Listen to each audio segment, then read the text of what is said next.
amazing. I like the fact that we have been able to keep our choices for 90s action movies fairly under wraps this week, rather than last week where we gave it away very early on. This week we've dropped a few little ideas, but we haven't actually told anybody. So that's been my favorite thing. Yeah, I'm super excited to talk about 90s movies. You know what's great about this, and I feel like it's an aspect of cinema, and this was Chris's idea, and I know we'll kind of go full circle on this, but Chris, this was your pick of the week. You picked 90s cinema, action cinema to be specific. And what's funny is, as a kid, I watched so much, and I think this is probably the case for most adults. They watch so much action movies, especially at that time. Action movies kind of were the marvel of cinema. A lot of people went to the theaters, and that's what was probably most commonly produced, especially in the 90s and leading back into that blockbuster revolution. But I'll admit that I feel like I lost my appreciation for that era's 90s action films and forgot the level of craftsmanship that even went into those movies. Because an interesting concept, and I definitely want us to dig into this more, so many of those films were pre-CGI. And I did not realize or think too much about the implications of CGI and how much that changed the craft entirely.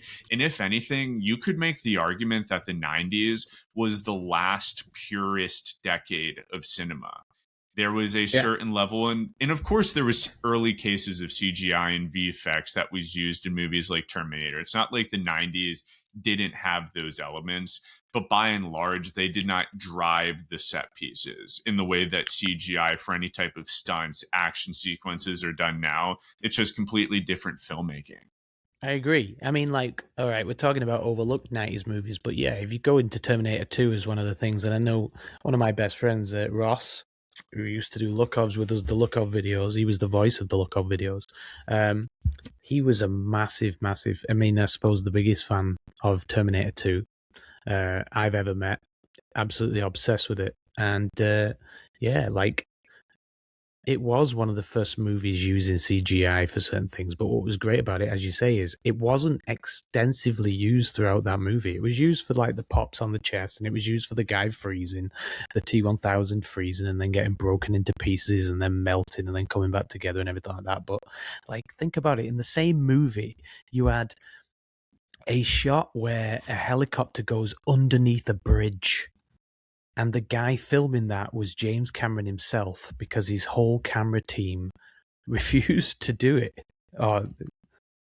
Folklore says that they refused to do it. So he was like, well, I'll do it myself then. And he took the camera and filmed it himself. You know, you have these crazy action set pieces that weren't CGI'd at all. So yeah, you're right. It was beginning to be used, but nowhere near as extensively as nowadays. Nowadays, as I said, like, what was it? Was it, you probably know this better than I do, but was it Ian McKellen on Lord of the Rings who was crying because like he had to act on green screen upon green screen upon green screen? Oh, yeah. He didn't even know what he was acting against. I think that was in The Hobbit more than The Lord of the Rings, but I do think it did become particularly a problem in The Lord of the Rings after the first Fellowship was shot, because they changed the production style from the first film. And I even believe like Viggo Mortensen and a lot of the other actors did not like the way that then they tackled Two Towers and Return of the King all at once. There was something particularly about that production, which... Dude, the Lord of the Rings deserves its own, the film Haigh, like 3-part master series, because of all of the BTS that Peter Jackson put into the making of those movies. Amazing, and isn't it? I don't know if anyone knows this. So he obviously made the Frighteners, which is how we got all of those, like, at the time, very powerful computers, put a lot of money into making that film. And if you haven't seen it, The Frighteners with Michael J. Fox and R. Lee Ermey, really awesome, like, horror film. And Peter Jackson was this awesome horror filmmaker before he became this kind of big blockbuster household name. And from that, he didn't know what he wanted to do, but he knew The Lord of the Rings was kind of this film that was being talked about as not possible in live action. and he just spent, I think, in like $1 million or more on these computers, and essentially Wow. figured out a way for him to be able to do the Lord of the Rings with the technology that he essentially inherited because of the Frighteners. So in where they ultimately made what is his studios? Why can't I think of it? I'll find it now for you. Weta Studios, but I think it's something else. Wherever they decided to bid, yeah, I think it's Weta Digital is his like VFX company, but it was another company for the stages, I think. But Yeah, nonetheless, Weta. yeah. So Weta, I think all And overall, Heavenly Creatures. dude, They Heavenly did. Creatures, so good. Another amazing example, and that film I think was nominated for an Academy Award. I think I Kate think it Winslet was was. maybe up for Best Actress, but Lord of the Rings, they went into an abandoned warehouse and they said they're going to turn this into the production facility to bring the Lord of the Rings, Fellowship of the Ring to life. And on a table covered in dust, at the time, Peter Jackson was like, I don't know if I want to do this movie. I don't know if we're going to be Whoa. able to figure it out. Went over to this book covered in dust, and guess what the book was? Bring it. It was the Fellowship of the Ring, just sitting there. Oh. And it was like, yo, this is validation. This is validation to make this movie. Peter Jackson's the reason I'm a filmmaker, and I feel like everyone feels the same. What he did with that movie, even with the utilization of CGI, was still such amazing craftsmanship. You Do you know? think that he got a raw deal with the reaction to King Kong? Because I felt like it was very subdued King Kong after everything that he'd done with Lord of the Rings I and everything loved like that. King Kong. I loved it. Yeah, I really did. I still love it. When Yeah. that movie was coming out, Chris, and let's share a screen and pull up King Kong here because that's Bring a it, great movie because to I look love at. it, and I think that the music in it, is it Thomas Newman who did it? There's a moment where they're sitting in Central Park, and King Kong's sitting spinning around and stuff, and there's just this beautiful music playing, and I just remember it vividly. It was awesome. Yeah, Jack Black's amazing in that film, by the way. Jack Black is awesome. Dude, I got like the multi-screen of death here. Yeah, no, right? Crikey. The poor viewers. Dre Braham 9201. Welcome. What's up, y'all? We're just getting started here. We're just talking shop, a little Peter Jackson. A lot coming down the line as we talk about the 90s action films that everyone overlooked. But a film that we were talking about, I was professing my love for Peter Jackson and what was ultimately the linchpin for every millennial just loving cinema. Linchpin's probably not even the right word, but King Kong, like you were saying, a misunderstood epic. At the time, I feel like there was all of this excitement. I loved it. So it was never misunderstood for me. And I feel like it is a forgotten epic of the mid 2000s, 2005 to be specific. But I remember the marketing for this movie and it was, you don't even see King Kong for an hour. No. Like I remember everyone saying that. And I'm like, dude, seeing this movie in theaters is still like, it is up there in the top 25 best movie theater experiences, along with all three of the Lord of the Rings trilogy, along with the likes of The Dark Knight, which came out not many years later, along with the likes of Interstellar. Heck, I'll even put the first Transformers as a movie theater experience in theaters opening day. Was pretty awesome. It was pretty awesome. But King Kong, that film, honestly, maybe even more due to the elusive nature of it being in his whole... I think Peter Jackson deserves a film hang session where we just focus on a director. Because not only was this movie kind of weird, even though this was his like Frankenstein, if you kind of relate it to Guillermo del Toro, like Peter Jackson, since a kid, wanted to make King Kong into a live action movie. Wasn't he filming himself running around in his mum's fur jacket, like his mum's fur coat?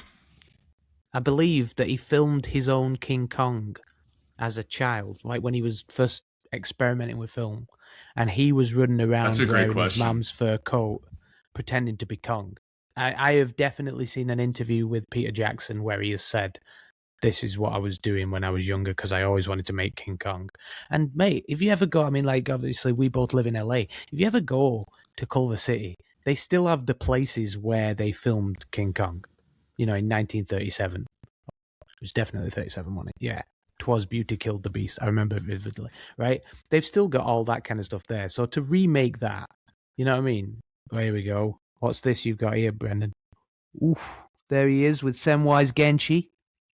I literally keep this over my desk. My brother-in-law got this for me for my birthday last year, and it's a signed photograph from PJ on the set of, this looks like Return of the King, but it's, dude, Peter Jackson. This guy goes everywhere. He rocks. Like, if you haven't seen his documentaries, like, those alone are brilliant pieces of cinema. It's unfortunate that we don't have a lot more work, and I think something recently that I heard, not to, I guess, like, get into the weeds of his personal life, but I did hear that since the passing of Andrew Lesnie, who was his longtime cinematographer that did work on The Lord of the Rings and then the Hobbit trilogy, he passed shortly after, I think, the third one released. I think he since then has really struggled to do live action because of the loss of, like, his collaborator. And I think most recently he actually talked about that, which is why he's been focusing more on, like, documentary work. Which is sad, and that's, like, just speaks to how hard it is to make a movie. Like, sometimes people wonder why a director, someone falls out. Like, making a movie, and I even think about it as we talk about tonight with the 90s, like, making a movie is not easy. The way that it taxes you as an individual, especially when you really care and you go the lengths of the earth to make a production. And even more so if you're struggling with, like, whatever it might be, grief or all of that stuff. While that stuff can also be amazing fuel. I always even think of Lars von Trier, who is obviously a very problematic individual, but an amazing filmmaker nonetheless. And he spoke to The Antichrist being the movie he made to prove himself he could make movies again after having, like, a psychotic break and being, like, his whole life, I think he's dealt with depression. And you can see that through all of his films and the way, like, his perspective and melancholia, even, like, probably the most of his movies. But yeah, it's just a testament to be blessed when you can carry the load and the burden of making a movie, because you never know in life if you'll always be able to do that. You know what I mean? I think you're right. I think it was Ridley Scott. I saw Ridley Scott do a Q&A, and he says you have to be relentless. If you're going to be a director and you're going to be making a movie, you have to be relentless. And then the second thing he said was, and you need to have a team that is willing to literally run through fire for you. You know what I mean? I imagine for Peter Jackson, when he lost somebody that was such a close collaborator for him, it's difficult to get somebody who you trust at that level. It's difficult to have somebody who's willing to literally run through brick walls for you in that same regard. You know what I mean? I heard he didn't want to do The Hobbit. Yeah, sorry. Yeah. I mean, no, but you're right. I mean, even then, when you're talking about The Hobbit, The Hobbit was all shot on red and shot completely differently to how they shot Lord of the Rings. I have some tea on that. This is on the Bring DL. me some tea. Guillermo, don't come after me. This is just in the ether in my circles. But I heard that Guillermo del Toro, the Frankenstein, Pan's Labyrinth, everyone's, favorite director, he was supposed to do The Hobbit, and he was in the middle of prep and left production. And left Peter Jackson no choice but to take it over, because obviously and Guillermo del Toro would have been perfect for The Hobbit. If there actually would have been good was for someone probably most compatible for that trilogy or the two movies. I think it was supposed to just be two movies, and then the studio really forced it to be three. But I heard that Peter Jackson didn't have anyone that he believed in to pass it on, so he took the brunt of that production and went through that. So what did he not actually?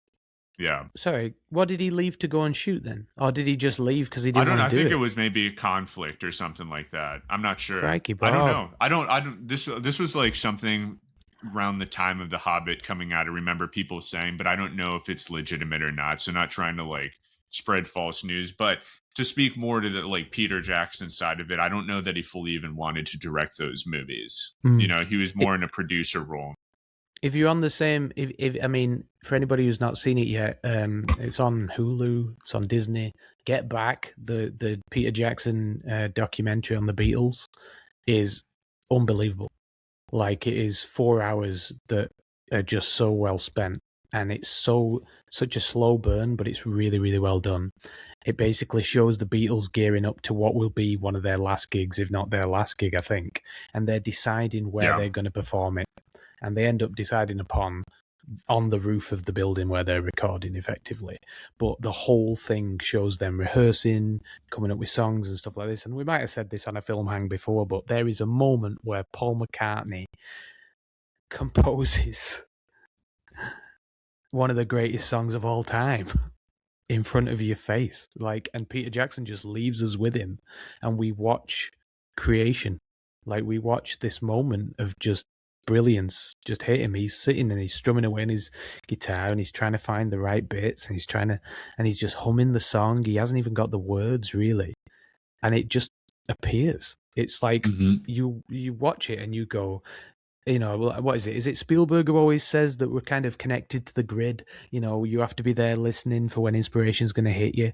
And it's this, you know, something comes from the air almost. You see it happen right there. And I think that Peter Jackson was speaking to that when he presented this in Get Back. And I love documentaries that do that, by the way. I love documentaries that don't need a narrator, that literally just allow the story to just organically just, you know, happen upon you. And Get Back does that. Senna does that. Have you ever seen Senna, the one about Ayrton Senna, that documentary? I mean, we could do a whole film hang on documentaries, but yeah, Peter Jackson, to speak to him, you've talked about They Shall Grow Not Old. Phenomenal film, phenomenal piece One of of the best making. documentaries. I literally saw that movie in theaters. I'm a diehard Peter Jackson fan, and I saw that movie in theaters. I would put that again, top 25 favorite movie theater experiences, to the lengths in which Peter Jackson went to craft that documentary, being a major World War I buff. And I believe his grandfather or someone in his lineage was a part of the British infantry that was fighting on the front lines. He essentially bought all of the artillery, the cannon, to the best of his capacity to recreate the Foley and the sound design to make it as authentic as it would be to be on the Western Front. And you get that. If you haven't seen the documentary, there is a crescendo moment where everything builds up to that chaotic eve where essentially they go into battle, and what it was like being British infantrymen to go into essentially a guaranteed death. And that was one of the most heartbreaking and impactful. I think it probably lasts like 10, 15 minutes of any piece of cinema, whether it was live action or not. The way he was able to transport you into that battle sequence and feel the sheer casualty, the loss of life, the desperation. And I think there's even a really awesome should not even be the word. There's a really heartbreaking moment where one of the soldiers recounts, and all of the interviews that were used in this were, I think, from the 60s or 50s, where all of these people were getting older. They essentially interviewed a bunch of men that fought in World War I and were part of the British infantry. And I don't think the footage was really ever used for anything. So Peter Jackson took that, reassembled into a larger conversation about them entering into battle and coming back home. And it was just incredible. It's like incredible filmmaking. And Peter Jackson, like, everyone knows him for The Lord of the Rings, which I would say is probably his masterwork. There is no disputing that. Culturally, as a filmmaker, what he was able to do with the resources, it was the perfect scenario. It was the best time to tell that story. It was the best time for the development of that technology. I think us as a society, coming off the heels of the 90s, which we're going to spend time talking about now, which there is a commonality even in 90s action movies to prosperity, the perspective of the American dream, but also this kind of house of cards scenario that we slowly saw dissolve as we escaped the late 2000s and into the last decade, and even more so now. The concept of the American dream and culture itself was so defined in the late 90s, throughout the 90s, and especially early 2000s. So I know I'm waxing a lot here, but long story short is, his work and his early work pre The Lord of the Rings is also impeccable, because this concept of a nobody filmmaker making his own prosthetics to make his early works, being Brain Dead or Bad Taste, some of these things that are very B horror film, to then eventually climb the ladder, work with more name talent, do things like Heavenly Creatures, which if you watch Heavenly Creatures and what's the one with Saoirse Ronan that I can't remember? In the Lovely Bones. Those movies parallel themselves very well, because they both use these very surrealistic kind of like CGI driven fairy tale like dimensions, if you remember Mm. like those movies. So that's a great companion piece. If you watch any like two films together, Heavenly Creatures and The Lovely Bones are two really awesome movies to watch as like a double feature. Yeah, you mentioned it there. I mean, we'll definitely get onto it. We're getting onto 90s movies now, but you Yeah. mentioned it there about a comparison between Peter Jackson and Guillermo del Toro, and that I think that one of the things that Guillermo really inspired in me was, if you ever watch any of his earlier stuff like Kronos or anything like that, he was going down this route of trying to tell his own kind of crazy stories. You know what I mean? And I think Hellboy was one of these where it was like I don't know, it was like the superhero film that preceded Marvel. And had he made Hellboy 10 years later, it would have been its own franchise. It would have been its own TV, spin-off series, everything like that. It would have been massive. I mean, Golden Circle's even great. You know what I mean? Like, I always feel like Guillermo del Toro never gets the respect he Blade. deserved from early on. Yeah, Blade, prime example. You know what I mean? Like, you look at what Guillermo, and by the way, 90s movie that probably was underrated or overlooked at the time as Honestly. well. I mean, dude, that Blade shower scene at the beginning of Blade blew me away. It was absolutely mesmerizing.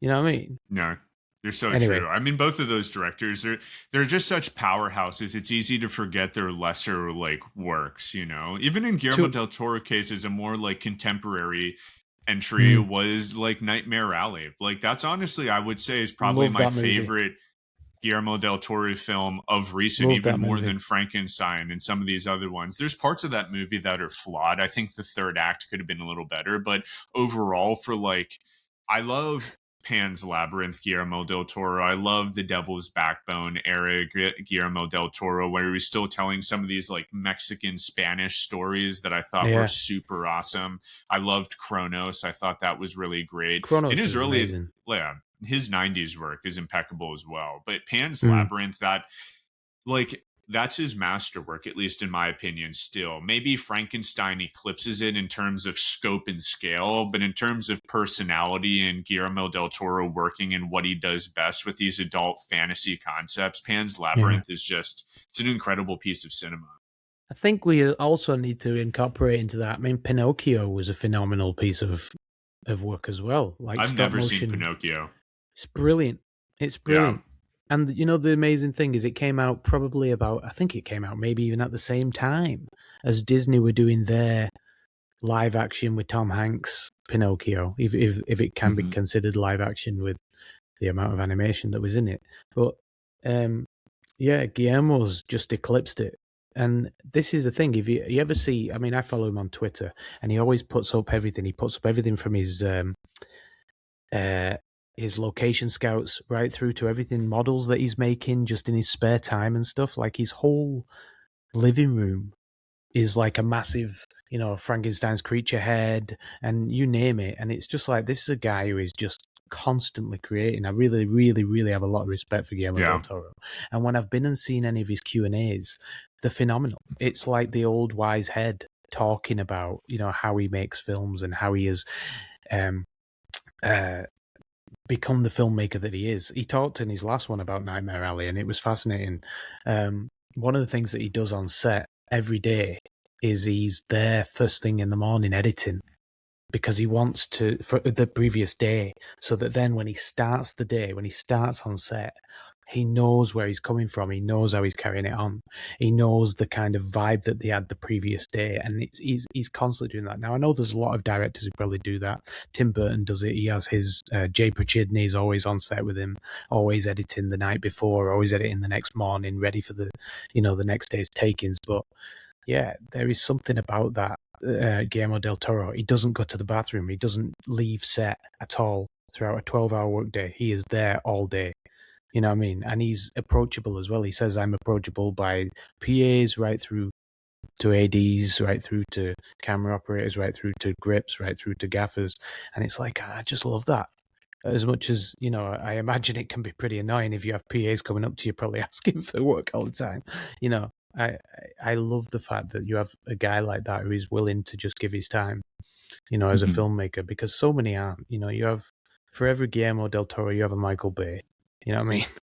And and that's how it is. You know, you have some people who are very approachable and some people who choose to direct from a van or choose to direct from a tent or choose to direct from somewhere where they can't be seen and they can't be disrupted, and that's fine. But you know, Yeah. it's nice to have Everyone people like has their that on set. style. Yeah. Yeah.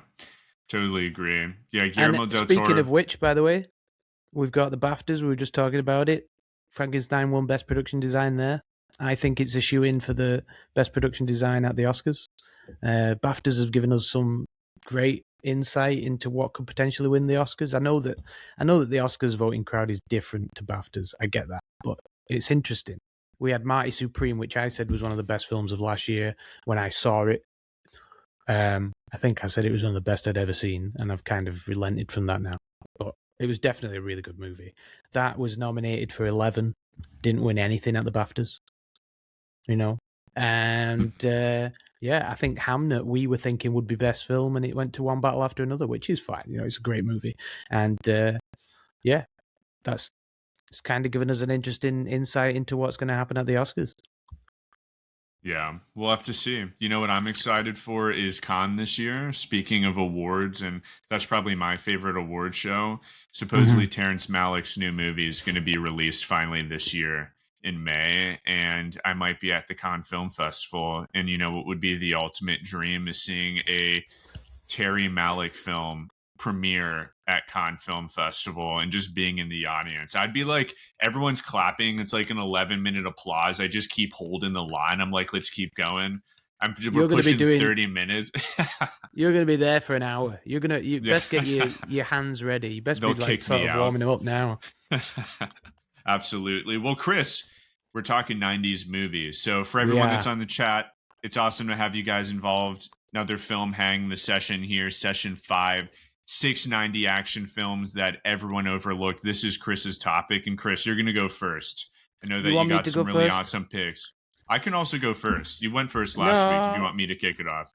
Hey, I'm easy. I'll go first. I don't mind going first. One of the things that I loved about the 90s, and you said it at the beginning of this thing, was it was kind of dad and lad for me. I come from Northern England. I come from pretty much the same sort of town as Danny Boyle. I think I come from like a mile away from where Danny Boyle grew up. So we're in the same kind of vicinity. We're working class guys and everything. And I had an Odeon cinema card, and I would go and watch movies throughout the 90s, like from when I was about 6 or 7 years old. Now, I couldn't go to any of these sort of big action movies early on, but when I was about 12, 13, I managed to sneak into stuff. I snuck into The Matrix, which was 99, you know what I mean? And I was sneaking into other things. And one of the things that my movie theatre did was in Screen 9, they always used to put on previous action films and stuff like that. They'd always put on stuff that wasn't brand new out. So you get to go and see some of these cool sort of like Van Damme, Stallone, Schwarzenegger, Chuck Norris, Bruce Lee, you know, whatever. They would have an action movie on. And 9 times out of 10, that would be the one that would get the most people in it. So you would have a really good experience going watching these action movies. And like you said, Brendan, it was like the Marvel of its day. Like literally you would have these one-off movies where people would go, a lot of them were formulaic, I get that, all right? But in the same way, they were just these great one-off movies. Sometimes you got like a Die Harder and a Die Hard with a Vengeance and all that kind of stuff, but usually it was just these self-contained movies that I just absolutely loved. And Die Hard in 89 was kind of the start of that. It was like this, right, here we go. This is the kind of setting the model. And that's one of the things that has kind of led our industry. We've now got, Bride Hard came out like 2 years ago with Rebel Wilson in it. And every time that you go into a pitch meeting with a producer or with a financier or anything like that, usually if it's a screenwriter, they go in and you have to do these kind of logline pitches where you have to say, it's a little bit like Home Alone meets, I don't know, RRR. I don't know why that one came to mind, but you know what I mean? Like, imagine that movie. It's American Beauty meets Uncle Buck, right? It's kind of like you have to always do these kind of things. And 9 times out of 10, you'll hear somebody say, it's Die Hard meets Speed. It's Die Hard meets whatever, right? And my first pick, without a doubt, is one that got criminally overlooked, I think, right? I'm gonna share my screen now. Let me bring it up. Right. Hang on. What's going on here, Brendan? I'm struggling to share. Oh, I'm It's not. not letting you? It's letting me. It's letting me. I was clicking the wrong button, right? You can tell that we're a real professional outfit. All right. It is Sudden Death, right? Now, this is arguably my favorite movie of the 90s action genre, okay? And it had the best as a tagline guy, because Brendan, we haven't done our intro, but basically, when I'm not on set doing stuff, working with AD teams and PA and stuff like that, I am writing taglines for movie posters. Somebody got me involved in writing taglines for movie posters a few years ago. I started writing ones. I wrote one for Materialists, I think it was, with Dakota Johnson in it. I wrote one for, I've written some for Project Hail Mary, which is coming out soon, so watch out for those posters. We've done a bunch, and I even wrote some for One Battle After Another, which weren't accepted, which is a shame because they were awesome. But this one has the best tag, or one of the best taglines, which was "Terror goes into overtime." And although that's a terrible DVD cover there that I've done, it just pixelated beyond belief. What a great tagline, right? Straight away, I'm in. All right, I'm sold. Let me tell you a little bit about this movie. It's one of Van Damme's movies. Now, at this time, Van Damme was doing movies like The Quest. He was doing movies like Hard Target, which was about like hunting people. And he was doing movies that were like Double Dragon and stuff like that, right? So he was doing all these crazy movies where he was being like a superhero. And this is Van Damme being a normal family guy. I think it's like him, he's like a fireman, and he goes and checks people's smoke alarms, and he's a really nice chap. And he takes his family to a hockey game in Pittsburgh, which is where Brendan's from. So we're going to get on to Brendan in a moment, right? But he's in Pittsburgh. He goes to the Igloo, which is where the Pittsburgh Penguins play, to Game 7 of the Stanley Cup Finals, which is like, if for those people who aren't hockey fans, this is like the thing. This is the biggest trophy. This is the World Series of hockey, right? And Van Damme takes his kids, which you can see here. He's got his little girl here, and then he's got his son here. His son's like, "Dad, you're such a square. You're a fireman, go and check the smoke alarms." And he's like, digging his dad out all the way through the beginning, right? Which gives us a really good sort of plot point to start off with, right? And his daughter just loves her dad, but ultimately she doesn't really understand what he does, right? And then at this same hockey game, bad guys turn up. Same as Hans Gruber in Die Hard, Alan Rickman. "Now I have a machine gun." That guy, right? We have this guy, all right? Do you remember this guy's name, Brendan? I know the actor. I don't remember his name. Like, Oh, as you the don't know? character. I'll give you a clue. He was in a movie called Tombstone, which is one of the best movies I've ever Well, you're seen. talking about Powers Booth, but are you saying Powers the character's Booth. name? Oh, I Yeah. can't remember the character's name, and I love this movie beyond belief, right? All I know is it's Powers Booth, and he's awesome. And he's like an ex-CIA guy who got fired, and now he's come to take over the Stanley Cup final, Game 7, and he's going to hijack it, and he's going to sort of take the vice president hostage until he gets paid. And that's what he's there. And he's there with all these bad guys like these guys here, who all look like they're having a pretty bad day themselves, right? And yeah, he takes the vice president hostage, and then what's great is Van Damme is the only guy, as is typical, who can save the whole thing, right? And Van Damme ends up fighting with the mascot. Unbelievably, he ends up fighting the mascot, the Penguins mascot. Kicks the hell out of Iceberg, right? And then he dresses up as a goalie. He kills another guy. He fights with there's a point where he's actually on the ice himself, and he fights with players who are real players, by the way, from the Chicago Blackhawks. It's a crazy film. It's got this constant ticking time clock all the way through, like 4 hours until face off, and then it's all the way counting down. We're in the first period, then we're in the second period, then we're in the third period. Is it gonna make it to overtime? And then it goes into sudden death overtime, so that obviously is the title. And we've got all this kind of stuff going on, and this is my pick because I absolutely love this movie. And I think it ended up costing something. In fact, I've got all my notes here, so I might as well just read them, right? I think it ended up costing something like $35 million. So it was this very sort of mid-budget. It wasn't really expensive, but it was a mid-budget film. It's probably expensive for the time. I imagine so, but at the same time, Brendan, what you got to remember is there were still movies being made for like $150 million.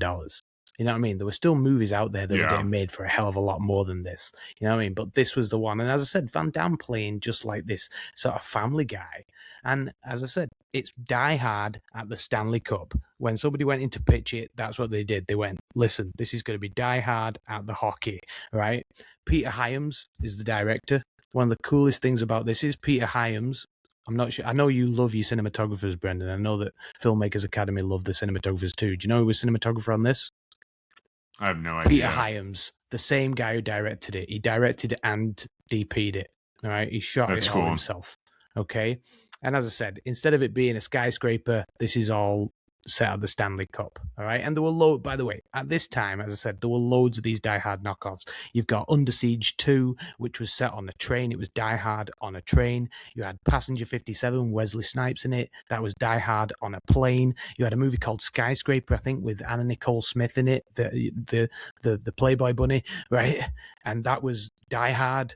Exactly the same as Die Hard because it was in a skyscraper. You had all these different things going on, but the difference is this one integrates a live sporting event into the plot, and it allows these plot mechanics to go on. Like as I said, you've got the game itself counting down, time left. You know, if the game finishes, the guy's gonna blow the whole stadium up and everybody in it. So it's like this terrifying thing. So these hostage stakes are really tied to Stanley Cup Game 7 and whether it's gonna finish. And then when it goes to sudden death, it's like, oh my god, we've got more time. We've got more time for people to live, and he's not going to blow the whole arena up and all this kind of stuff. So everything really kind of matters, and that's why I think that as a Die Hard kind of rip-off, it isn't just a Die Hard rip-off. It's got its own kind of thing going on. You know what I mean?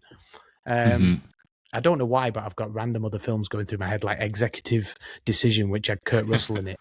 And that was, again, another one that was Die Hard on a plane. And Drop Zone. Oh, Drop Zone. Do you remember Drop Zone? Have you ever seen Drop Zone?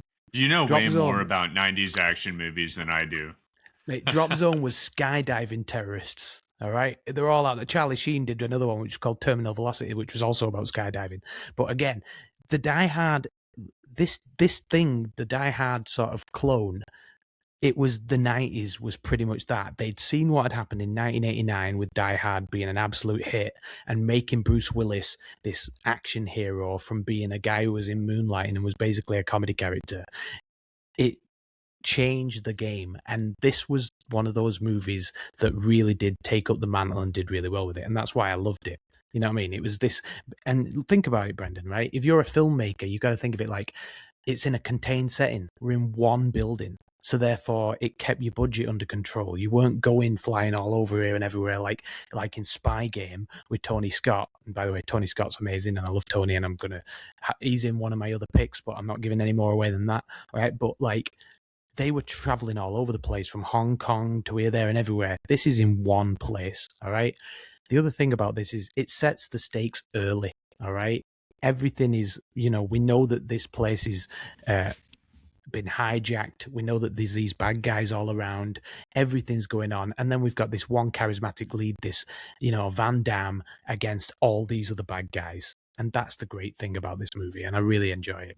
The other thing I'd say is this, Brendan, it's set in your hometown, right? It's a Pittsburgh one, right? And what's great is that we don't have, like, the NHL were on board. This is a terror movie, right? This is an action movie with lots of killing, lots of bloodshed. Like, literally you have the iceberg penguin holding the gun to somebody's head, trying to burn Van Damme in the, in the deep fat fryer. You've got all this stuff going on. And it should be like this thing of like where, the NHL should have been like, listen, we've got to be promoting a family-friendly atmosphere. Go on. Do you know they shot this film during the NHL lockout of 94 and 95 season, which there wasn't any NHL games. So they probably saw this as a potential money-making opportunity to help fill in the gap during that lockout year. That's an assumption. I don't know if that's true, but that is when they produced this movie. So there was an availability of like real estate, hence the Civic Arena in Pittsburgh, which just speak to the Pittsburgh component. Go for it. I'm going to pull up the Civic Arena because I don't know if enough people know about how awesome this It's venue was, even though it amazing. was plagued with a lot of problems. Here, I'll share my Kick me off screen. this, and then you can show it. Yes, let's see. I get so nervous because last week I bumped. You disappeared. You left me on my own for 30 seconds, but don't worry, you edited it out in the final. So nobody saw it. It was better. It was better. It's a shame because I felt like that was my best 30 seconds. I know I did edit that whole section out, which is You that cut will out end up my in like riff. the lost bits of these sessions. One day when we're Outtakes. super famous and we're just doing a bunch of like nationwide talking engagements. But maybe we'll do one at the now no longer existing Civic Arena, but for its time, which I want to say, when was it built? It was built in 1967. If you've never seen the Civic Arena or seen Look at this that. movie, it was an insane stadium that had this nearly like 270-degree retractable dome, which, to my understanding, my dad grew up in Pittsburgh. I only lived in Pittsburgh from 2010 till 2016, so about 6 years I resided in Pittsburgh. I grew up in New Jersey, and I actually remember being a kid, and I think I either went to the Civic Arena or I frequented downtown enough to remember seeing it in person. I can't remember. And of course I saw Look at Sudden that. Death. That was like a very awesome like movie, especially for people in Pittsburgh. Pittsburgh is very proud of their motion picture. They're one of the like cooler cities because, one, like TV and radio actually started in Pittsburgh. Nickelodeon started in Pittsburgh. Pittsburgh was a very big media city, especially in the early 1900s, as things kind of progressed westward and there was more like telecommunication development.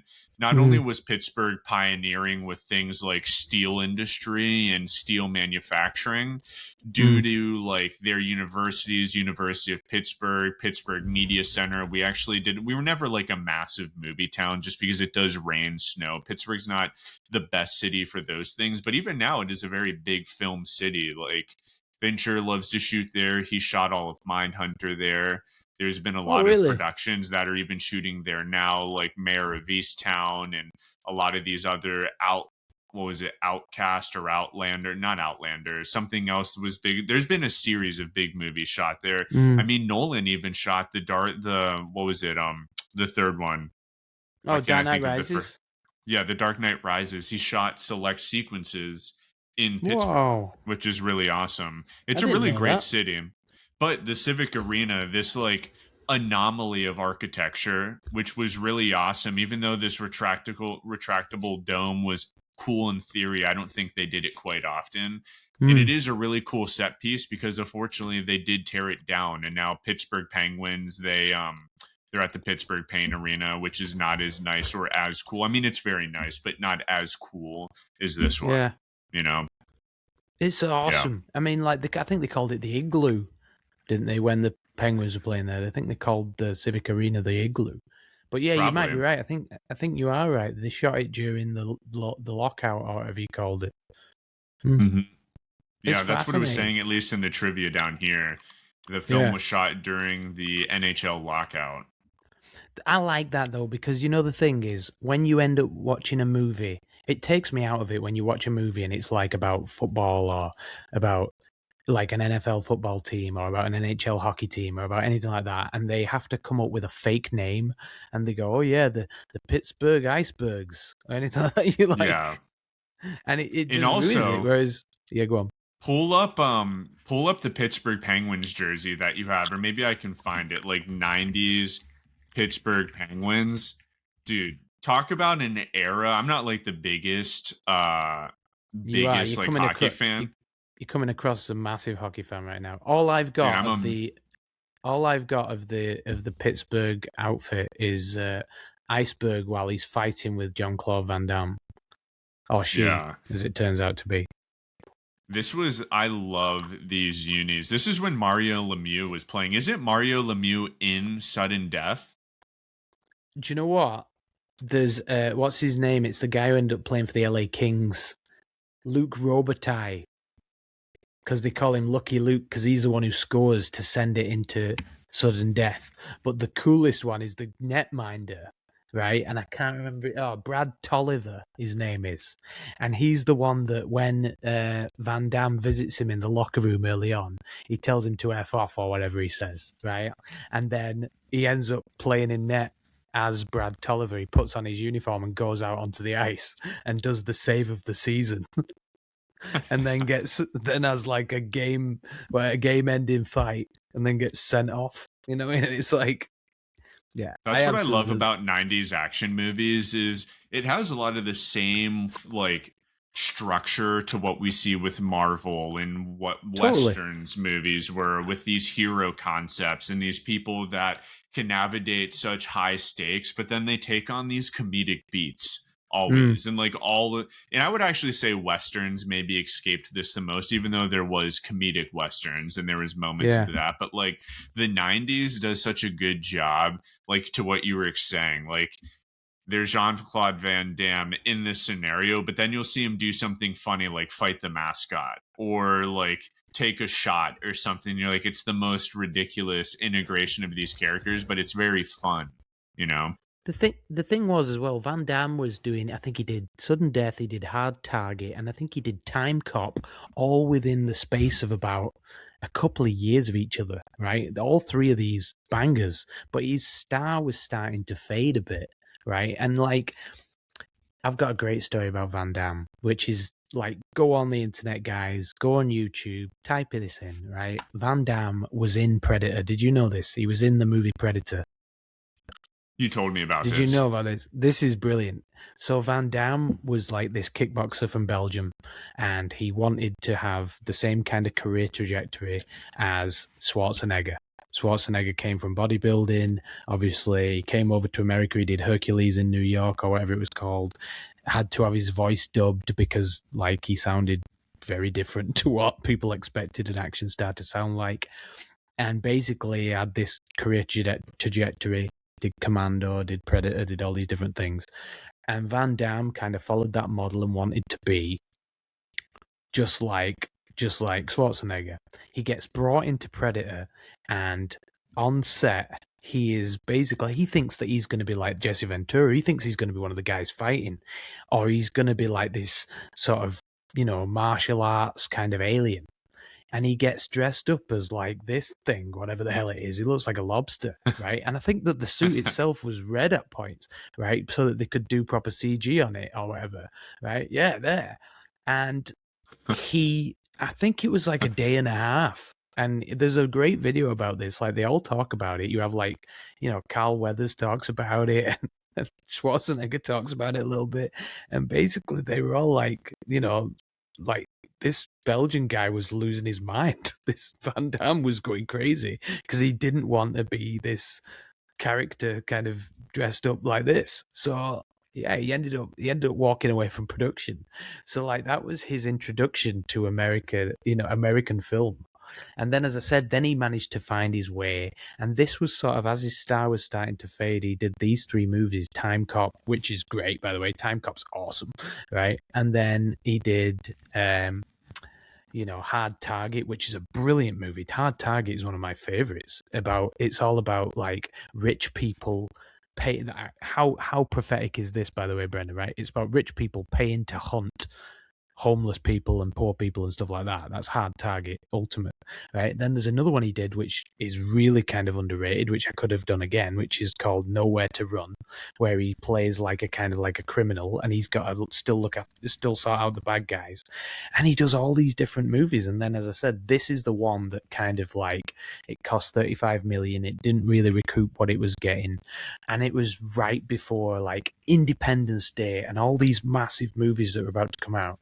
And as I said, Sudden Death just became this movie that I saw. I remember watching it with my brother. Me and my brother were, like, we wouldn't really talk much. We still don't talk too much. We don't really have proper conversations, but we could watch action movies together. And this was it. It wasn't CGI heavy. It didn't have like shaky camera like you expected to find in sort of like, Freed King's Sorcerer or any of those kind of movies. It wasn't a self-aware parody like Last Action Hero. It was just really well contained in a practical location, real stunts, like the fight. As I said, if you want to Google it, if you've not seen this movie, first of all, go and watch it, because I think it's on Amazon Prime. But also, like, but also support physical media, so buy the DVD. But like, watch it on YouTube. Watch the fight with the with the mascot. It's great. It's really, really great. And yeah, practical stunts, real location, tight geography, and yeah, it was this mid-budget film that did really, that really should have not been as overlooked as it was. And there is now this kind of cult following for it because people have seen that it's actually a really good movie, and it's tight as well, mate. Like there's a moment towards the end where you go, how are they going to discover that he's the bad guy? How's Powers Booth going to get away? And it all comes together. It's really, really well done. So that is my choice for 90s overlooked action movie, Brendan. And yeah, I'm fighting for it to be It's a the great number one overlooked action movie of all time. That's a great one. I am going to stop sharing my screen and let me get set up for mine. But I would say what's interesting, I don't know if you saw that bit of trivia there, that Stallone, Bruce Willis, and I think one other action star of that time, Schwarzenegger, were all pinned for that role and all said no. Really? Yeah. I think that as well. Well, we'll find this because I mean, like, we probably could have done this in the introduction, but Stallone at that time, I mean, like, Stallone was starting to. I think he did Judge Dredd, he did Cliffhanger, he did like a bunch of movies. You know what I mean? Like all one after the other, bang, bang, bang, bang, bang, and like, yeah, I mean, Stallone was probably trying to reinvent himself at the same time as well. You know? So yeah. See, well, I know that Schwarzenegger just did True Lies, which is also kind of a misunderstood 90s movie that a lot of people are having. I know that there's some like issues with the script, right? There's something that people don't like about that movie in particular. Maybe it's sexist or something to why. I think they find it sexist. I think they find the Jamie Lee Curtis dance sexy, that bit. I think that people find that a little bit too much. And like, I remember watching it with my housemates when I first moved to LA, and like it was me, two guys and one girl, and the girl was Maggie, who is now like a voiceover artist. She's done Resident Evil, she's done a bunch of stuff. She's an amazing voiceover artist, and we sat her down to watch that movie as like, hey, this is a great action movie. I can't believe you've not seen True Lies. It's amazing, let's watch it. And we put it on, and it got to that scene, and she was like, I do not like, she had a vitriolic reaction to it. And it was like, my God, we hadn't thought it at the time. But then once you start looking at it through adult eyes, you go, yeah, I can see, or certainly through a 21st century eyes, you go, yeah, I can kind of see that. The male gaze. That one should have a retrospect. I haven't watched that movie. I've only seen that movie once, and that was like when I was a kid. So I couldn't even tell you, Well, my pick, this one, so a lot of mine are actually first time watches this week because I really wanted to see stuff that I've never seen, minus one movie that I'm going to be bringing back. But my first one, I'm going to order this in. This is definitely the most outlandish of the movies that I'm going to be presenting tonight. It is a 1992 kind of B-action conspiracy thriller piece by director Walter Hill, which will actually speak to that. What's interesting about this movie is it was co-written by Robert Zemeckis and also produced by Robert Zemeckis. And this is a film that likely a lot of people or most people have not even seen or heard of. And it's a really funny concept. Essentially, Bill Paxton, who a lot of people know him, awesome actor, along with his buddy, who were both firemen, the actors William Sadler, Don, and Vince. They essentially are like, in the beginning of the movie, if you have not seen it, there's a fire and this man is like holding a piece of gold. And he's essentially said that he robbed a church, or he robbed some type of building that was full of like precious gold artifacts. And he hid it in this warehouse, which is in east of St. Louis, which is kind of like the hood at that time. I don't know if it still is today, but at least that's what they're depicting in this movie. And essentially these two firemen watch this man holding like a piece of gold, rush into fire, burn to death, find a treasure map that takes them to the east of like St. Louis to what is gang territory where they do dealings, to enter into this warehouse building and start breaking apart floorboards, essentially in what is like a safe room. So you can kind of see it here that they end up stumbling upon like a homeless man, which is this actor. I want to say he might not have done too much after this. I want to say it's either Lucky. I can't remember. I think it's Lucky. Mm. But essentially, what they don't realize, they enter into this warehouse looking for this gold. They're not finding it, and all of a sudden, like an altercation goes wrong between two gangs, and essentially they're caught in the middle of it because who are these two white men on gang territory, far from where they're supposed to be, messing around inside this warehouse, which then spirals into a shootout. They get a hostage in their room that only has one entrance in, right? And it is just like the craziest series of events, and it is an awesome B movie. I would say that this movie has the least amount of craftsmanship out of the films that we're going to talk about tonight. But I do think it's a great example of what the 90s motion picture film industry was, and just how awesome it was at a time where entertainment, specifically around narrative motion picture, there was still a lot of money. And something that we don't appreciate today is we don't have a lot of B cinema anymore. We don't have these like lower tier movies that could still make money, and even if they didn't make money, you could still break profit through the way the investment cycle on cinema was, which is far different than what we see today. And this still had big names. I mean, Bill Paxton, Ice-T, who's going to be in another movie that I talk about tonight, Ice Cube, all people that we know of today. William Sadler, let me see what he's done, because he's someone that, he at was least to in my knowledge. Shawshank. Okay, so yeah, big names. Yeah, The Mist, Bill and Ted's Bogus Journey. So he was definitely someone of name if you watched a lot of 90s cinema. He wasn't just a nobody, you know, in that capacity. So it was an interesting film, and I want to speak to the director for a second here because he is particularly cool. Let me go back. Walter Hill. Walter Hill, if you don't know him, one of my favorite movies. And this guy is a genuine, awesome filmmaker that you should go out and seek all of his work, because his perspective, the way he spoke to politics and different stuff, he's never going to be ranked among the likes of like the greats, but I think he's a great in his own right for the way he was able to tell stories and do interesting things. And he was a very big producer. Beyond just like directing, he was very involved in the filmmaking world. He was just not a director. Like producing, even to this date, he's still alive. So keep that in mind. Producing the likes of Alien Romulus. Yeah, if you've never seen 48 Hours, he directed 48 Hours. He directed 48 Hours and 48 more hours.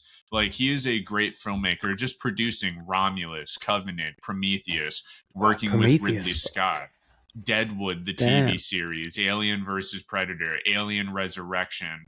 This guy's been around the block as a producer, but as a director, and he's still even directing stuff as recent as 2022. I have not seen that, but going back into his work, this is a movie, if you have not seen it before. Southern Comfort is one of my favorite films. They actually just released a 4K remastered edition. Speaking of Power Booth's, one of Power Booth's best roles. If you have not seen this, this is like a Vietnam, kind of like post-Vietnam, weird kind of like war film that takes place in American. It's not even a war film. It's like a battle film about like American civilians who were like in Louisiana while I don't know if Vietnam even particularly takes place in this, now that I think about it. For some reason I thought it was during Vietnam, but maybe it's not. Maybe it's so far removed from Vietnam and I'm just a fool. But nonetheless, exercise goes wrong in like the backwoods of Louisiana, where they essentially have fake rounds and shoot at the wrong people, and like the hillbillies of the woods come and like kill them one by one. Really awesome piece of cinema. So this director, Walter Hill, who did Southern Comfort, went to do things like you said, Crossroads, 48 Hours, which is really awesome. Yeah, he's a great filmmaker. Another 48 Hours. I think I called it 48 More Hours, which is hilarious. And then I mean, 2002, that sounds better, to be honest. 48 More Hours sounds like a really cool. That should be the third. That should be the third one. Dude, Trespass. Mate, Red Heat was brilliant. Sorry, I don't think I've ever watched Red Heat. What is that about? Oh, mate, Jim Belushi in it. Oh, it's great. It's really good. I think it's Arnold Schwarzenegger plays like a Russian who is brought over to America to investigate a crime. and he's I'll like have a to check Russian that out. soldier. Yeah, oh mate, it's great. But yeah, Trespass, hit me with it. Dude, just a great movie. I can't speak to this one in the depths because I did only see this a couple days ago, but what it did Mm. remind me is this general appreciation that not all cinema needs to be highbrow. And I have a really good friend who's even more of a cinephile than I am. This guy is the Mm. most well-read and well-watched person I have legitimately ever met when it comes to Are cultural you talking about consumption me? and it's well, you're up there, Chris. You're second. No one beats Bob, and I think you actually got to have a conversation with Bob At your while you were at wedding, my wedding. Bob's Yeah, brilliant. Yeah, we talked about Bob The is. Irishman for like an hour and a half. Yeah, you and him have such a deep appreciation for that movie, where you guys could have your own film hang that's probably 10 hours long about The Irishman. Yeah. But Bob made a really good point, and I think this is the perspective of which you should have when it especially comes to 90s action movies, to appreciate the most like intellectually driven film, maybe the likes of Eyes Wide Shut and some of the earlier movies that we've talked about, The Deer Hunter. You also need to Mm. be able to appreciate lowbrow cinema like Trespass, like Sudden Death, things that still have inherent craftsmanship. It's just a different perspective of the art form. And I think I agree. Trespass, if it was emblematic of one thing, is to never lose your childlike perspective of movies either. While Mm. it's really good to evolve your palette, I do think, and there's going to be times where movies you saw, maybe like True Lies, which we just like spoke to, where maybe the time and the place is not where you are as an adult, and certain things no longer true about the movie or maybe your perspective of a human. But for movies like this, which are maybe a lot less impactful in those kind of like perspectives, it's a great example of just reminding yourself of what got you to love cinema. And as a kid, action movies is what got me to love cinema. Like my dad and I watched so many action movies, whether it was Commando, whether it was this movie, or Southern Comfort's a better example because I only watched this movie recently, or whether Yeah. it was Terminator, or whether it was Sudden Death. There was a general through line for especially the male perspective in particular that came through these movies. This feeling of, when I'm older and if someone's in need, I'll be able to step up and help. There is a very comforting moral compass to all of these men. These men in particular actually may be a little amoral.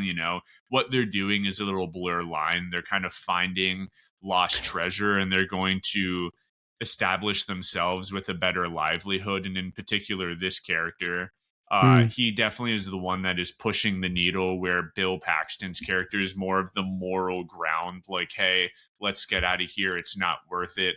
Ultimately, the other character inevitably meets his demise, and Bill Paxton, I can't even remember if Bill Paxton gets out at the end of this. I think he ultimately dies too, or he gets out with none of the treasure.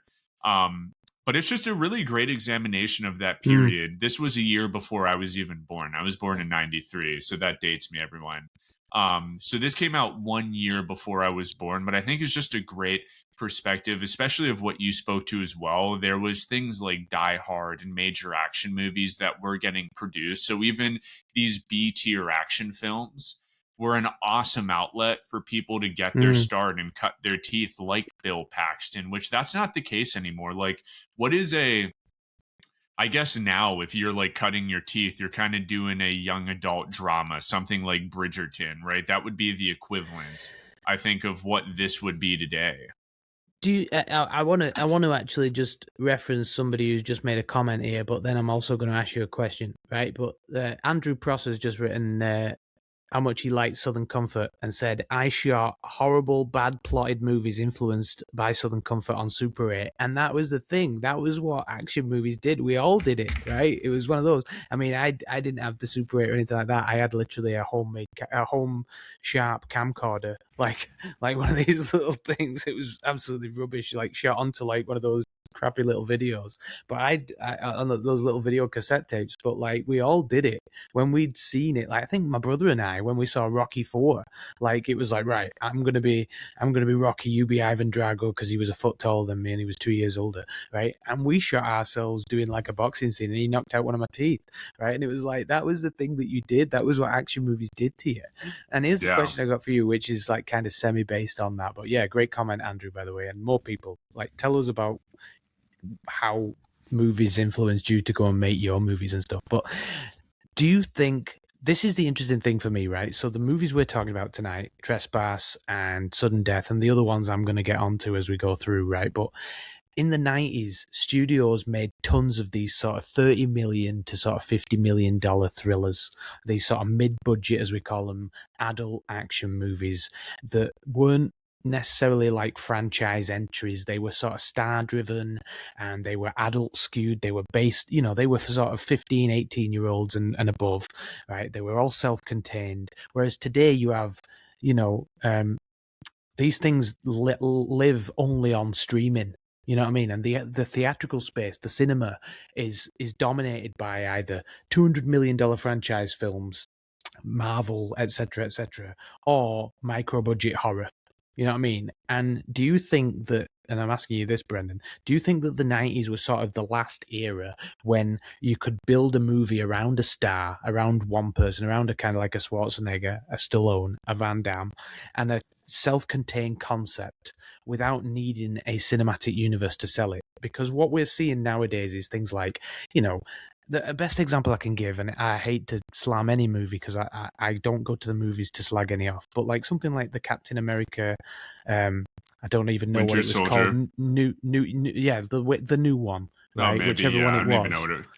Yeah, Something and it had like the Red Hulk. the Red Hulk or whatever it was called. I don't even remember it. It sounds awful, right? But they that was like the only way that cost. I can't even remember, but it was over $100 million to make that movie, and it didn't go anywhere. The same with Craven the Hunter. I had a friend who worked on that. Was it Brave right? New World? Brave New World, that was it, right? And it's like, do you think the 90s were the last time that could be made? Because, all right, we're seeing things like Jason Statham, $180 The Beekeeper. Holy moly. You know what I mean? You think about the number of movies you could have made for that, number of $30 million budget movies that you could make for that. Like, I've got a friend, Jen, they made Real Pain 2 years ago or a year and a half ago, whatever it was, and it got to the Oscars and it won an Oscar for Kieran Culkin. Phenomenal. Brilliant movie. Really, really enjoyed it, right? And my friend Jen said that was like a $4 million movie. Okay. When you look at movies like, you know, American Fiction, called Jefferson, $10 million movie. These movies, and right, they're not action movies. We're not talking about that. But what I'm saying is there's movies that are making an impact, a cultural impact, that are worth an awful lot less than $180 million movies. That's a franchise movie, and the only thing that is selling that movie is the fact that it's a franchise movie, and that it helps join the dots between Avengers Endgame and Avengers, whatever the next one is going to be called, Doomsday, right? So again, back to my question, were the 90s the last time that you could have a star-driven, self-contained movie that wasn't looking to become a franchise or become a thingy? Or do you think that we can still have that now? You know? I think the thing is that it's multifaceted culturally. The financial mechanism has ultimately changed. And this is all like to the best of my understanding, and if anyone has any insight into the like cultural component, I think that there's a lot there that did change back in the 90s, and I think before the '08 kind of financial crisis that restructured a lot of the financial like pipelines and the way money ran to movies.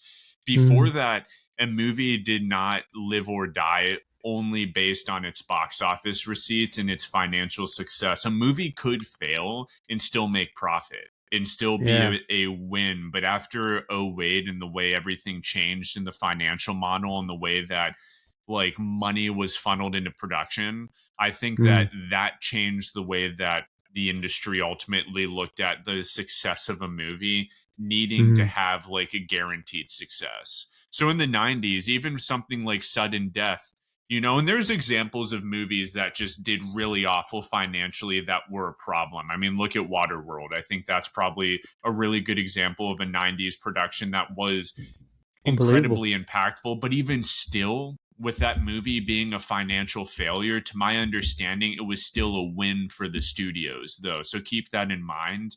A failure today, I think, is far more impactful to the bottom line of a studio than it was in the 90s. And even Mm, so much so, even like Heaven's Gate, to my understanding, sure, it was impactful, but it mm, also, after like a very short billing cycle or whatever you want to call that, quarter or whatever, that movie was just kind of a blip in a bottom line. You know what I mean? And I yeah. don't think that's so much the case anymore. And I could be wrong, but I've heard that the way that movies are funded, it's just no longer the same. So things like B movies and this idea where movies can fail, Mm, it's just a lot harder for a studio to stomach production that way. Also, I do think just culturally we are in a different world. I think with the amount of media we consume outside of movies in the 90s, that was still primarily our main form of entertainment outside of TV. Now we have so much competing for our time: video mm, games, general internet, just hanging out in person, concerts. We have social media. We're inundated with stuff. So I think the mm, gamble's also harder because it's not the only option anymore to watch movies. And I think that's a sad reality. Not that feature films are going anywhere or the theater experience, it does seem strong. It's just the general expectation and what technology has provided with us is with more options, and with more options just becomes more competition. And I do think that partially with more competition means you can't just do whatever you want anymore, you know? mm. Counterpoint then is a different question for you. Do you feel that the way that we tell action movies has changed? So what I'm thinking is everything I've chosen and looking at Trespass and looking at what you've just talked about there. And this has not just occurred to me, but it's certainly something I've been ruminating on since I was thinking about what movies I loved in the 90s and what action movies I really wanted to talk about today. And it was hard, to bring them down. The 90s action leads, so like your Bruce Willis and your Sylvester Stallone and Jean-Claude Van Damme and Harrison Ford, I suppose, at times, they were all those 90s leads were sort of divorced, some of them, and worn down. Like, look at Bruce Willis in Die Hard with a Vengeance is a great example, right? He was divorced. He was an alcoholic. He was going through an awful lot. He was middle-aged. He was morally complicated. You know what I mean? And I find nowadays that action stars, you're looking at like your Chris Pratts, you're looking at your Jason Statham, you're looking at people like that. They seem to be a lot younger, more quippy, more, like franchisable people. You know what I mean? Whereas I think in those days they didn't mind giving you a flawed uh, Yeah. protagonist. You know what I mean? And they weren't really looking at, hey, this is going to be a person who's going to walk around Disney World like Star-Lord is in Guardians of the Galaxy or any of these people. You know what I mean? Like, this is going to be a guy that is going to be within this movie, and that's that. You know what I mean? And that's why I think that Bruce Willis's character is so Yeah. endearing to us, because we see this guy who is literally sent his wife to the verge of cheating on him, at the beginning of Die Hard 1. You know what I mean? Certainly is, by Die Hard 3, she doesn't want to even speak to him on the phone. You know what I mean? So this guy is literally as at the very end of his thing. You know what I mean? And I wonder if we can tell those kind of stories of those people anymore. You look at One Battle After Another, Bob is a totally reprehensible person, I suppose, early on. You know what I mean? He's just a drug addict. You know what I mean? I think, like, and Hmm. I don't know, he's a bit like the dude. And I wonder if that's what we're skewing away from now with our action movie stars. As I said, Jason Statham in The Beekeeper, or these ones, the lovely movies, but at the same time, it's a vastly different action movie to the action movie we used to have. You know what I mean? Back in the 90s. Yeah. Yeah. Yeah. It's hard to say. I think there's still so much great filmmaking happening that Mm, there's always bad examples. And I think we see that with maybe more action in TV now, and maybe that's mm-hmm, kind of taken the mantle of where you can find those like action sequences with flawed characters. But it's really hard to say. mm, We're definitely not in the 90s anymore of filmmaking. I think that is 100% true. And like, that's why what I loved about the pick of Trespass, a movie like that would just go like straight into the dumpster now. and that's unfortunate to say. Not that like I think it's the greatest movie I've ever seen, and I'll pull it back up here as like a reference again. Um, but at the same time, I don't know that it's like an awful movie either. I think it really is a. I love this shot. It's he was a great actor. He honestly stole the show. If you haven't seen this, Bill Paxton's kind of like a Luffy character. He definitely is the driving force, and at this time, maybe he was considered. I mean, Bill Paxton in the early '90s was still a pretty big name, you know. Paxton was awesome.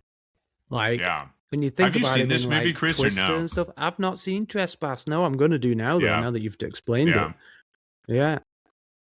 What's awesome, and we'll move to your next pick. Here is my final I'm glad note. I haven't seen it, though, before hearing you Yeah. talk about it. That's the truth. I mean, you know? I haven't seen it before this week. I just saw that it was Walter Hill. So I was like, all right, I'm going to try to go outside and watch some movies rather than dig into past ones, because so many of my like favorites, admittedly, were not overlooked. So I'm like, all right, I need to add some to my roster. But yeah, Trespass, one of my final things about this is the stunt sequences. You can tell how B movie it was, because every time someone was falling from like a considerable amount of height, whether it was down like a stair shaft or whatever, it was just the most like cheap dummy that they just put in clothes and threw. And that was all of the stunts where people were like flying through stuff. Was this dummy that was probably used multiple times from like sequence to sequence. So I give it a 7 out of 10. It has good fun. It's a quality Ice-T and Ice Cube movie. Ice-T, very funny performance. Yeah.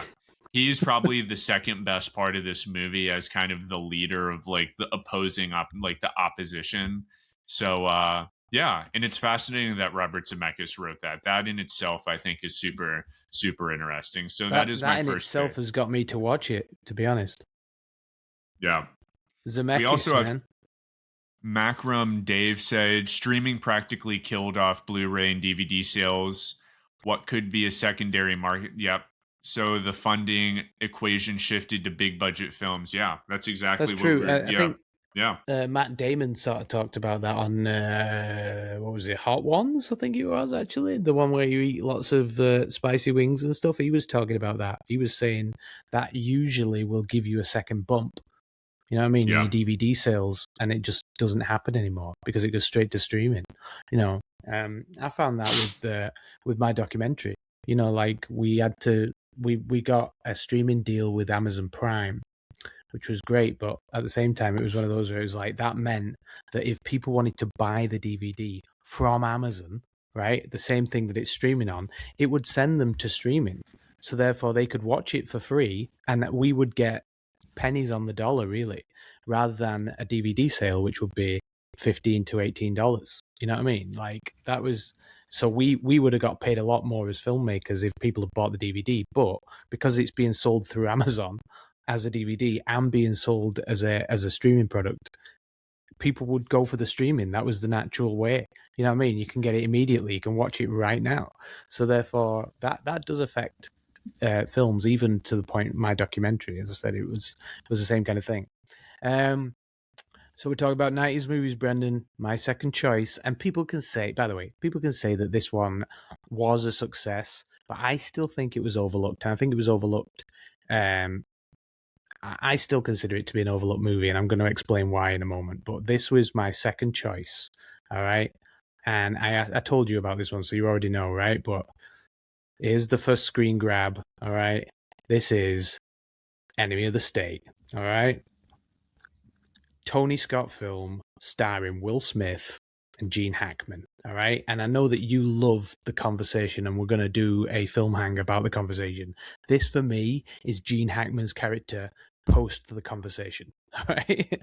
Because it's all about CIA and intelligence and the intelligence community being turned against an individual, Will Smith, right? Enemy of the State. By the way, I keep talking about the taglines. 90s movies were the best for taglines, and that's why I love them. This one right here, it's not paranoia if they're really after you. What an amazing tagline. We're already in there, all right? I'm sold. Right. The other thing I'll say is this. So my mother came from northeast England, That's where my mother's family originate, and that's where the Scott brothers came from. Tony and Ridley Scott, and they're both working class guys. They come from a place called Wallsend, which is in South Shields, which is in northeast England. It's a really working class area, mostly shipbuilders and that kind of stuff up in England. And these two directors, brothers, who have vastly different ways of telling stories, by the way, vastly different storytellers, both came through. I think Ridley was the first one to come through with, Alien and Blade Runner, etc. But then his younger brother Tony turns up and he's shooting these sort of ads for Saab, the car, and I think he shot a movie called Hunger or something like that. I can't remember what the movie was called, and I'm angry at myself for not remembering it. I think it was called Hunger. Yeah, The Hunger. Right. Mm-hmm. And it got really badly received. It's turned into a cult classic now, but in the early days it was badly received. And he shot just a bunch of commercials. He kept shooting these great commercials. There's one with like James Brown in it, and it's called like Dancing with the Devil or something. It was like a BMW ad. And he did another one for Saab where a Saab car, this Swedish make of car. Did you know Saab, Brendan? You know Saab? I love Saabs. I didn't know it was a big thing out in America, but this Saab car, he had it racing a fighter jet along a runway, right? And somebody saw that, a guy named Jerry Bruckheimer, and Jerry Bruckheimer went, I want you to direct this film that's called Top Gun. And the rest is history. Tony Scott directed Top Gun. It became an absolute classic. Tony Scott becomes one of the best action directors of the 90s after that. And this is one of the movies that I absolutely adore of Tony Scott's, and it has Will Smith in it and Gene Hackman, and it's called Enemy of the State. And if you've not seen it, I absolutely love this movie. All right, and as I said, it's basically an unofficial sequel to The Conversation. Gene Hackman's character is called Brill, I think that's his name, Brill. He's very much like Harry Caul from The Conversation. If you've not seen The Conversation, go and watch The Conversation. It's amazing. It's about this guy who's very, very paranoid, and he does a lot of wiretapping and things like that. Anyway, Brill in Enemy of the State has the same kind of isolationist vibe. And though he's never officially confirmed the same character, it's widely acknowledged that this guy is kind of like a spiritual continuation of that guy, right? And Tony Scott also talks about that as well, by the way, in a few interviews that I've seen of his. But basically, this movie, it's very much in this kind of paranoia, late 90s kind of techno anxiety. Everybody's a bit frightened about what's going to come on. And this is before Edward Snowden. This is before sort of the 9/11 and the Patriot Act and all that kind of stuff. And the National Security Agency hadn't really been sort of created properly at that time. But this is showing that national security was really corrupt and invasive and would go after an individual. And this film basically hints on that kind of idea of, chasing after an individual and stuff like that. One of the coolest things about this movie that I love very, very much is, hang on a minute, let me flip along. Yeah, some of the shots in it are absolutely mesmerizing. And what Tony Scott does so well, and he does it in a lot of his films, he uses these really cutting-edge digital filmmaking techniques. We have this idea of color manipulation where it goes into sort of like this sort of bluey grey kind of color, which looks like surveillance stuff. He does satellite POVs where he goes really high up and you're looking down on the whole town, like the roads and cars moving along the roads, and then you're shooting straight back down and you're in the car with him. You're looking down on him from a different thing. You're looking on a building. There's these rapidly intercut surveillance shots that are all over the place. There's one point where we see multiple different screens all appear in one screen. What do you call it? Picture in picture these days. There's all these different kind of multi-camera setups. It's very kinetic. It's very fast moving. It's a lot of information overload. It's very ADHD. So for somebody like me, I absolutely love it. And we're seeing that. We saw that throughout the 2000s with Bourne. I mean, I just talked about Bourne just then. I was talking about Matt Damon. But the same thing, we're seeing that now. This was in 1998 that he was making this. And this was Tony Scott basically laying the foundation so that Bourne could run on top of him. You know what I mean? And I love Tony Scott. I absolutely love the way he makes films. I love the way that he shot this. I love Yeah, I just love him as a filmmaker, and I have great stories about him as well. Like one of my favorite stories that I actually got to work with Tony's AD, a guy named John Wildermuth, and I've mentioned him in previous episodes.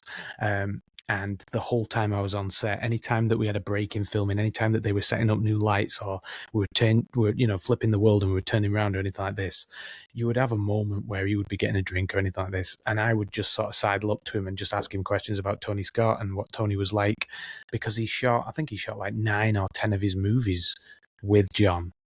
And John is telling me these amazing stories, and one of the best stories I've got, and I'm going to tell it now, is, and I'm sure I've told you, Brendan, is Crimson Tide, which is another one that Tony shot that had Gene Hackman in it, and it had Denzel Washington, and they were on a submarine, and it was all about submarine warfare and mutiny on the board of submarine and stuff like this.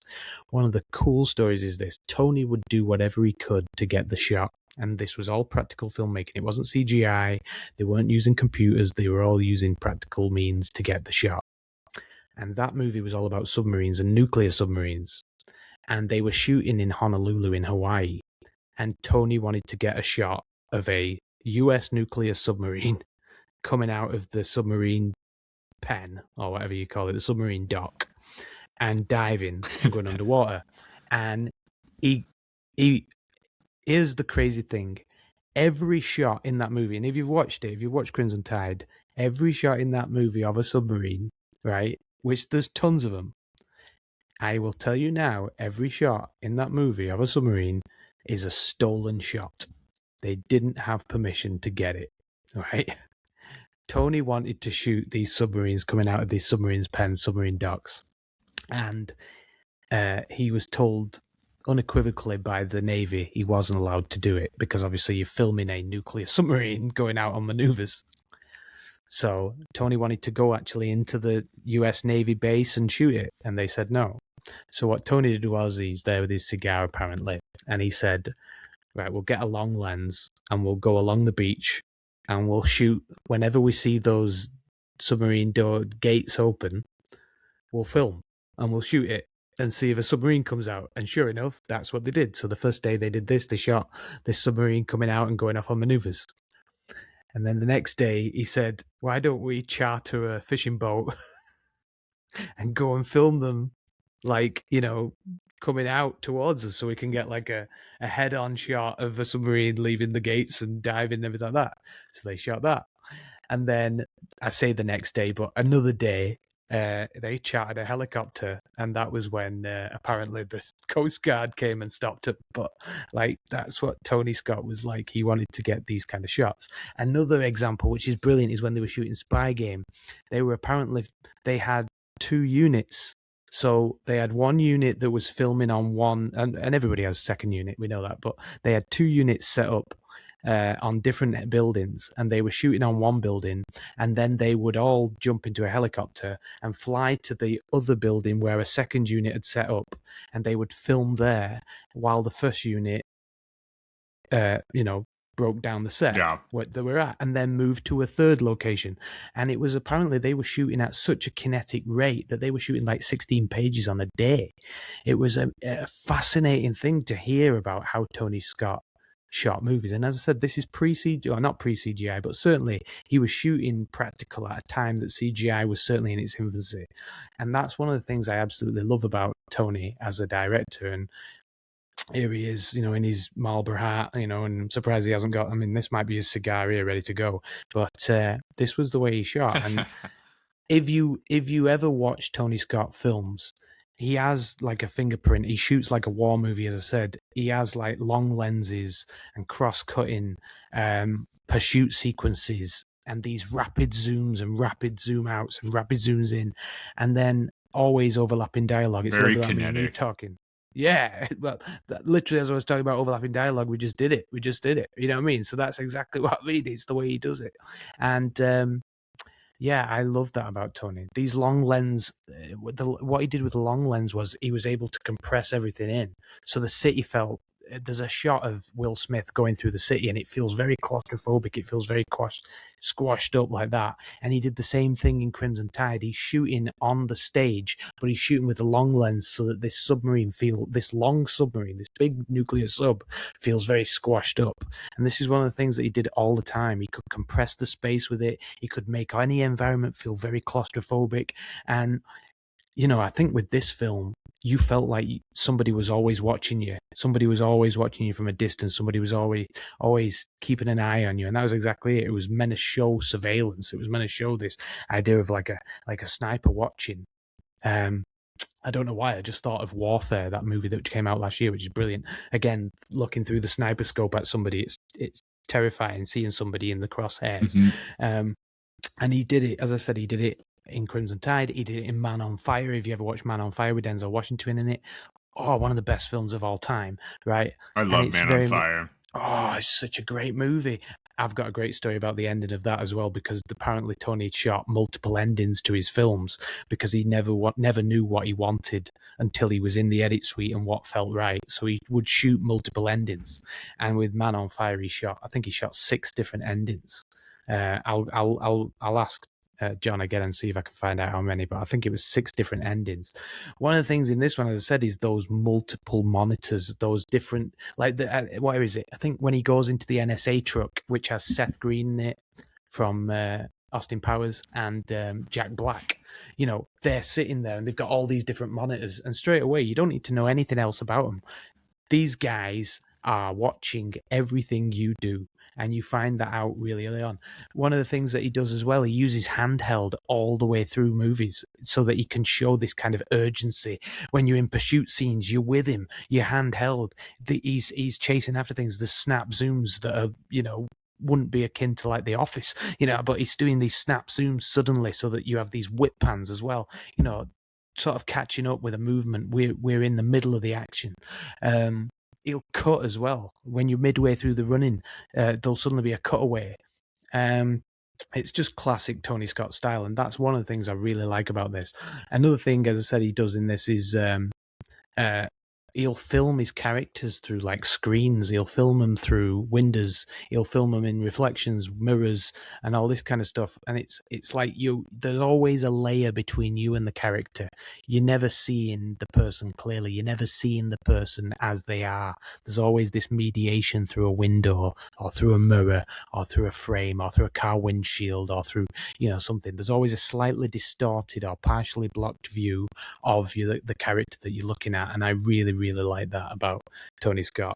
And the thing is, what we've got to remember is with this film, and one of the things I love about this film is we're looking at Will Smith. When Will Smith was shooting, this guy is doing Wild Wild West, and he's doing, I think Wild Wild West was 98, so it might have been after this, but Wild Wild West, and he was doing Men in Black, not Mission Impossible. He was doing Men in Black, and he was doing all these kind of like I suppose people will say kiddie films. And this was him. I don't mean to say kiddie, it sounds horrible that, but you know what I mean? Not very kind of like adulty films. And then in this movie, he's going about effing and jeffing and stuff like that. And that's one of the things I like about this movie. It gives us a very different Will Smith to the Will Smith we've seen. It's not the Fresh Prince anymore, you know what I mean? It's somebody who's scared, overwhelmed, they're outmatched, they're not invincible. There's a lot of vulnerability in there, And I'd say this as well, it's not just about them. Gene Hackman. I mean, last week I talked about how Philip Seymour Hoffman would draw me to a movie no matter what he's in, Charlie Wilson's War or whatever. Gene Hackman, I love him in every single film he's in. If you've not seen Mississippi Burning, go and watch it. It's one of the best films of all time. It's not a 90s movie, but it's one of the best films of all time, and he is amazing in it. He won an Oscar for Popeye Doyle in The French Connection.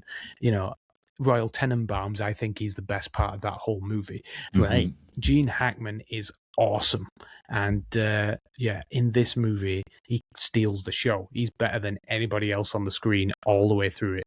And I miss that guy very much. I know that he had a very sad ending. But yeah, he gives this movie so much gravitas. He is awesome.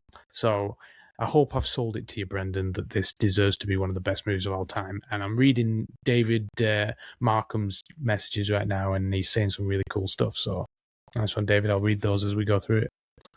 Yeah, and I haven't seen this movie in a long time. I really loved it as a kid, and just Tony Scott in the general sense of his filmography, it's really awesome. You know, you've actually turned me back on to Tony Scott again for a period where, not that I didn't look at his movies with a lot of depth, but we're pretty removed from him having any contemporary work because of his untimely passing. You Hmm. know, and not that I loved Man on Fire. I loved Spy It's Game. amazing. I loved this movie, and I loved even like his later films, like Taking Pellingham, 1, 2, 3, or It's Domino. All of brilliant. his movies are they're very fun, but they have a very unique perspective, which is super tangible. I mean, one film that I watched this year for the first time was Days of Thunder. And like that Oh, movie was awesome. It was so good. You know, that was it's a great. awesome that film where it's what's funny is you have Days of Thunder, then you have F1 which are both Jerry Bruckheimer productions, and I'm like, Hmm. they should have taken a note from Days of Thunder before making F1. And I know that the sport itself is different to the Yeah. like I know it's two different types of racing, but Days of Thunder was such a tangible and tactile experience. You felt dirty watching the movie. You felt the impact that driving had on the drivers. You felt the intensity of the driving. And I feel like if there's one thing that I did not feel in F1 is Mm. that tangibility and the pressure that was on those drivers and the way that Tom Cruise and Tony Scott and Robert Duvall, rest in peace, all put on display. And Yeah, like, don't man. get me wrong, Days of Thunder is kind of like a campy movie. It's not perfect, but it's a really fun film. And the cinematography and the filmmaking is working on so many different levels that I always appreciate anything with Tony Scott. And it's definitely, I'm at that point where I need to revisit this movie as well. Yeah, and watch True Romance as well because he made that movie. I mean, don't get me wrong, written by Tarantino when Tarantino was, not. I don't know if it wasn't that he was trusted as a director, but he certainly hadn't got his wings as a director at that point. So they were giving his movies to other people. Natural Born Killers got given to Oliver Stone, and Tarantino apparently hated it. And then with True Romance, it was given to Tony, and Tony changed the ending. The ending apparently of True Romance wasn't meant to be anything like what Tony did, but Tony knows character so well. And that's one of the things I love. I mean, like even Domino. Domino got absolutely slated, slammed by everybody. Okay. And even when I watched it the first time, I didn't really get what he was going for. But then I watched an interview with Tony Scott where he talked about how it's about bounty hunters, right? And he said most of the bounty hunters that I met were all hooked on crystal meth. And he said the reason why we had these super speed ramps that just absolutely go wild and this crazy bleach bypass was because that's what it felt like to be on a crystal meth binge. And it was like it made the whole movie make sense to me from that moment on. You know what I mean? And when you talk to, as I said, talking to John about Tony's process just made me just appreciate him so much more. And you're right, his untimely death is heartbreaking, and it still hurts me that I don't get to see Tony Scott films anymore because I'm sure he would have gone on to do some incredible stuff with the technology that's out there nowadays. But at the same time, it makes me appreciate everything that we got from him. And you're right, Days of Thunder is amazing. They're now trying to remake it. Joseph Kosinski's pretty much living off the Tony Scott um, back catalogue. He's probably being brought in to remake everything. F1 was pretty much a spin-off of what Days of Thunder was. And, in the same way, Top Gun, they literally remade Top Gun Maverick to be like Top Gun. I mean, literally, if you watch the opening segment, it is timed perfectly to the Tony Scott opening. You know what I mean? With all those kind of shots to embed you within the world that we're in. The reason I chose Enemy of the State was because I thought I can't talk about 90s action movies without talking about a Tony Scott movie. And this was the one that kind of didn't introduce me to Tony Scott because Top Gun introduced me to Tony Scott, but this introduced me to like him as a filmmaker in a different way to what Top Gun did. This was a guy who was operating at the peak of his powers and doing stuff that was just really, really cool. As opposed to Top Gun was great, but this was him doing speed ramping. This was him doing these great long shots, these quick cuts, these things that, it was totally different. And it's what everybody now is trying to capture. It's what Bourne tried to capture. It's what Bourne did. You know what I mean? And yeah. So my second pick, after sudden death, Enemy of the State. That's a great one, Chris. That is a great one. And you're right. Tony Scott is an amazing figure in the 90s. But you know who else was an amazing figure?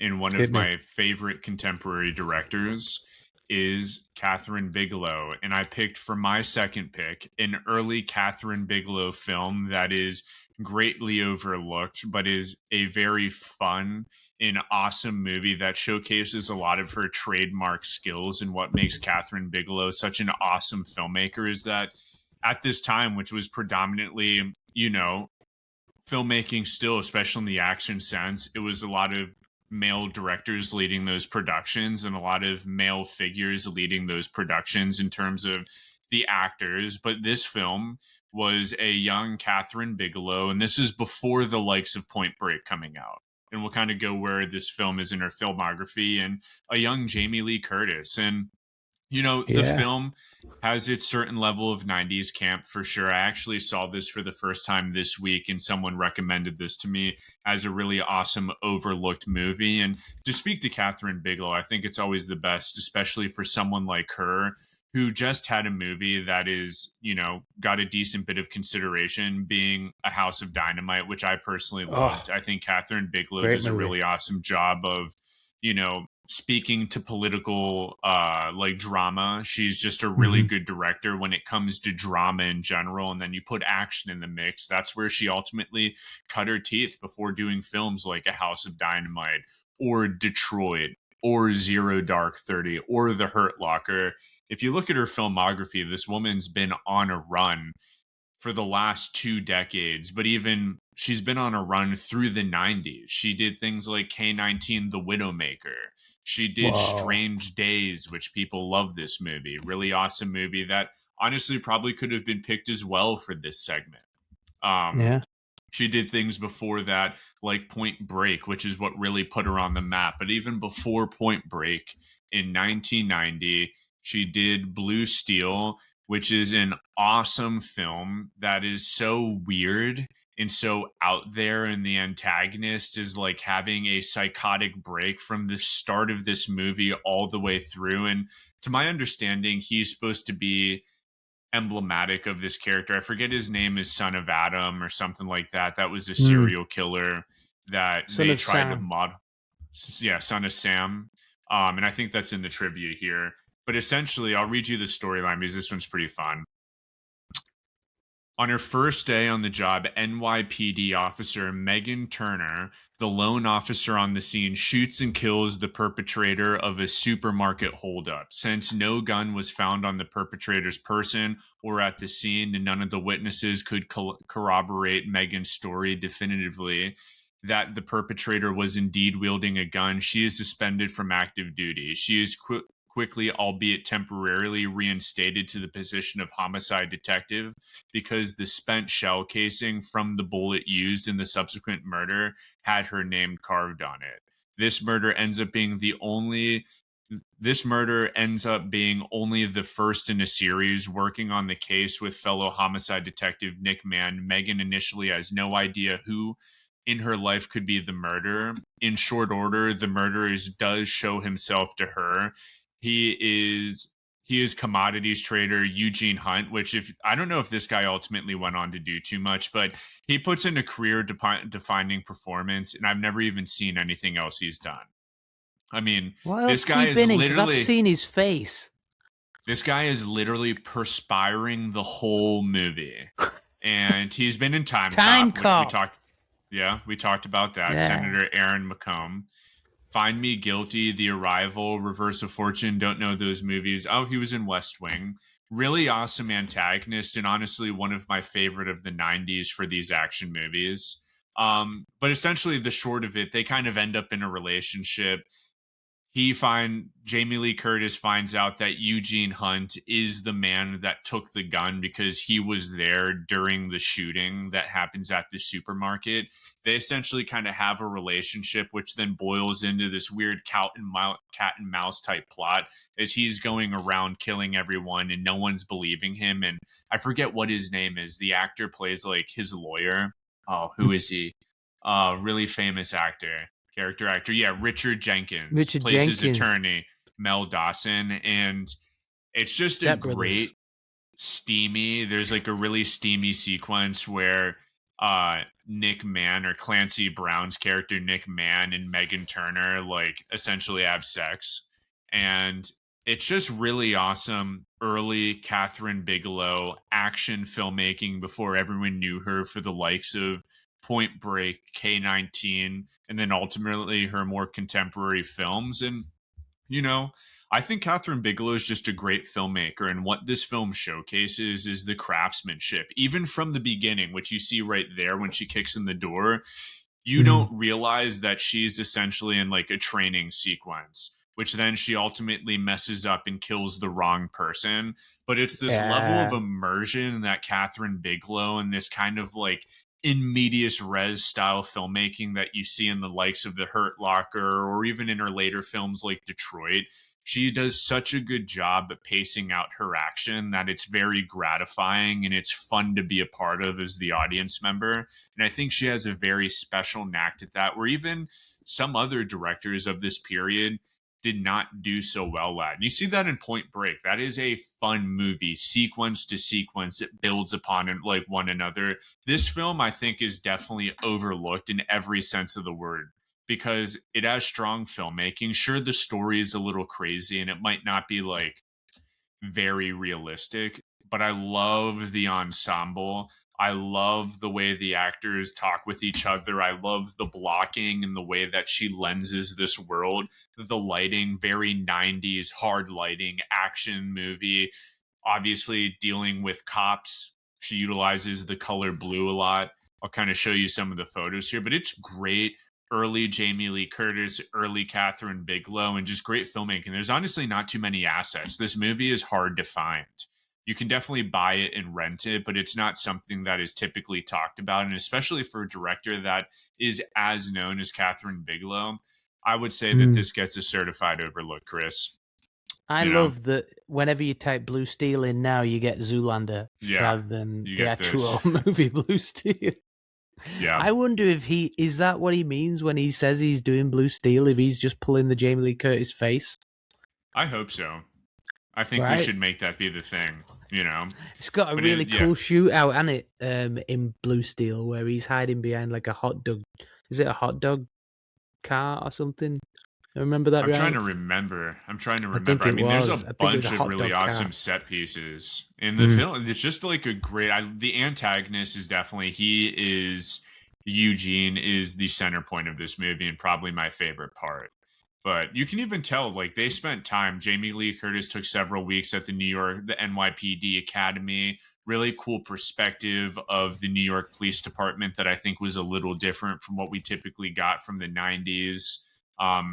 This was an interesting one that I read too. In Germany, it was distributed as a film from Oliver Stone, even though Oliver Stone was only one of the movie's producers, which also shows just how like low on the totem pole Catherine Bigelow probably was at that time. Yeah.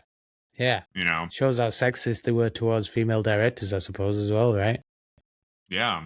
And she's grown to be one of the best directors, you know? So interesting time. So much has changed, obviously, since the time of this production and what Hollywood looks for in productions now. But I think it's a really interesting one that I would highly recommend everyone going back, even if it is just a good laugh and a fun time. I think you get that with anything Catherine Bigelow. So again, this doubles down on the concept of being someone that loves movies. It's really important to love the great stuff, but also to appreciate the childlike perspective that you used to have. Because a film like this, if you were 10 years old and got to see this in theaters or at home, if your parents were away, it would have been a 10 out of 10 like childhood experience. That's for sure. Yeah. And David Markham just, I tell you what, he's becoming king commenter today. Good on him. He said, don't forget Strange Days, 1995, Catherine Bigelow. Yeah. I've not seen it, I will give it a Strange watch. Days is an awesome, awesome movie. Early Ralph. I mean, not early because he's been around the block for a while, but really, Mm. I mean, look at this poster. This poster itself is sick. Oh, that's This is cool as something that hell. everyone should have in their living room if they're a Look at cinephile. that for a tagline as well. Oh, you want it. Cyberpunk. Dude, I mean, look at these photos. And Catherine Bigelow is also beautiful, too. Yeah. Like, insane. Good for What her. year was Her it and James where, Cameron were together. Yeah. She beat him, didn't she? At I think she won on Hurt Locker when he was up for Avatar. You At got the to add this Oscars. to your list, Chris.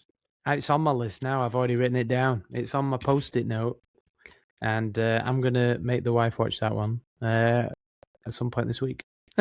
This is when they were together. Kathleen Bigelow directed, James Cameron written. So just take that into perspective, Chris. Wowzers. I mean, Cameron and Bigelow were really on it in the 90s, weren't they? They're smashing it. Yeah. All right, Chris. Yeah. What's your third All pick? right. Third pick. Now, this is going to be a bit controversial because so far what we've looked at is we've looked at sort of like these gun-wielding kind of, obvious antagonists and obvious not obvious protagonists, but obvious antagonists. There's somebody who they're against. There's somebody who they're fighting against. There's somebody who they've got to win over in the end, and we've had these ones. If you had anything, even if you had like something like a cliffhanger, he's up against a bad guy, right? Whereas this one, it's not a bad guy. It is a bad, and I'm going to try and time this out now, so let me slow it down. It is a bad bear because we're talking about The Edge. Now, The Edge, I still consider to be an action movie, and I hope that other people do too. If you don't, then I'm ashamed of you, all right? Because it is an action movie. They fight against a bear. There's a point where they're dangling off the edge of a waterfall. There's a plane crash. There's all kinds of stuff going on. Here's the poster. If that doesn't get action, I don't know what is, right? Look at Hopkins' face. I've never seen it. Even when he was being Hannibal Lecter, he wasn't that angry. Look at his face, right? Look at this kind of like I don't even know what we call it, like perspective zoom, whatever you call it, Gaussian blur, right, all around him. And then it's so good, you don't even see the tagline, which is incredibly small here, but I've made it bigger here so you can see it. They were fighting over a woman until the plane went down. Now their only chance for survival is each other. And there's Baldwin as well. He's looking a little bit aggressive too.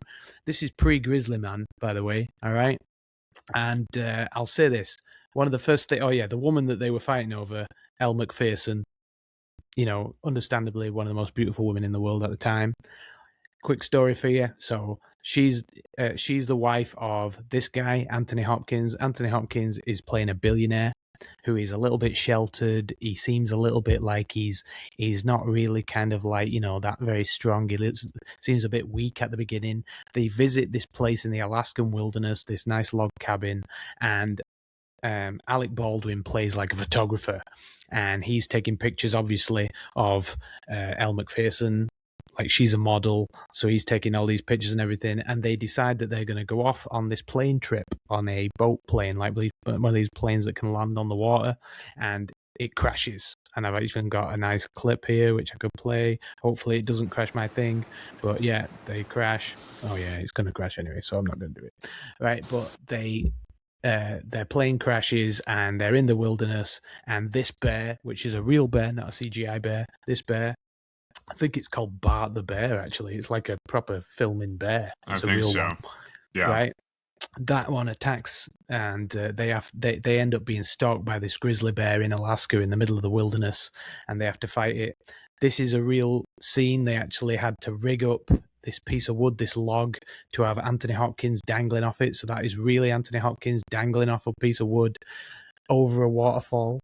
And in this time, while they're fighting the bear, we find out that Alec Baldwin wanted to kill, or was meant to kill Anthony Hopkins' character because he wanted to be with his wife, who wouldn't want to be with Elle Macpherson as well at that time.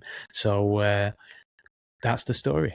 And I love this movie very, very much. I loved it primarily because of the soundtrack, which I actually did a little clip to. The soundtrack is amazing. It's by Jerry Goldsmith, and it's got this really cool, beautiful, beautiful soundtrack that I just love. And yeah, The Edge is just such a great movie. Let me tell you something also about this movie, right, which is really, really cool. It was written by David Mamet, and David Mamet was the guy who did Glenn Ross. He did American Buffalo, if you've seen it. He also wrote the screenplay for The Untouchables, Brian De Palma, which I think is really, really cool.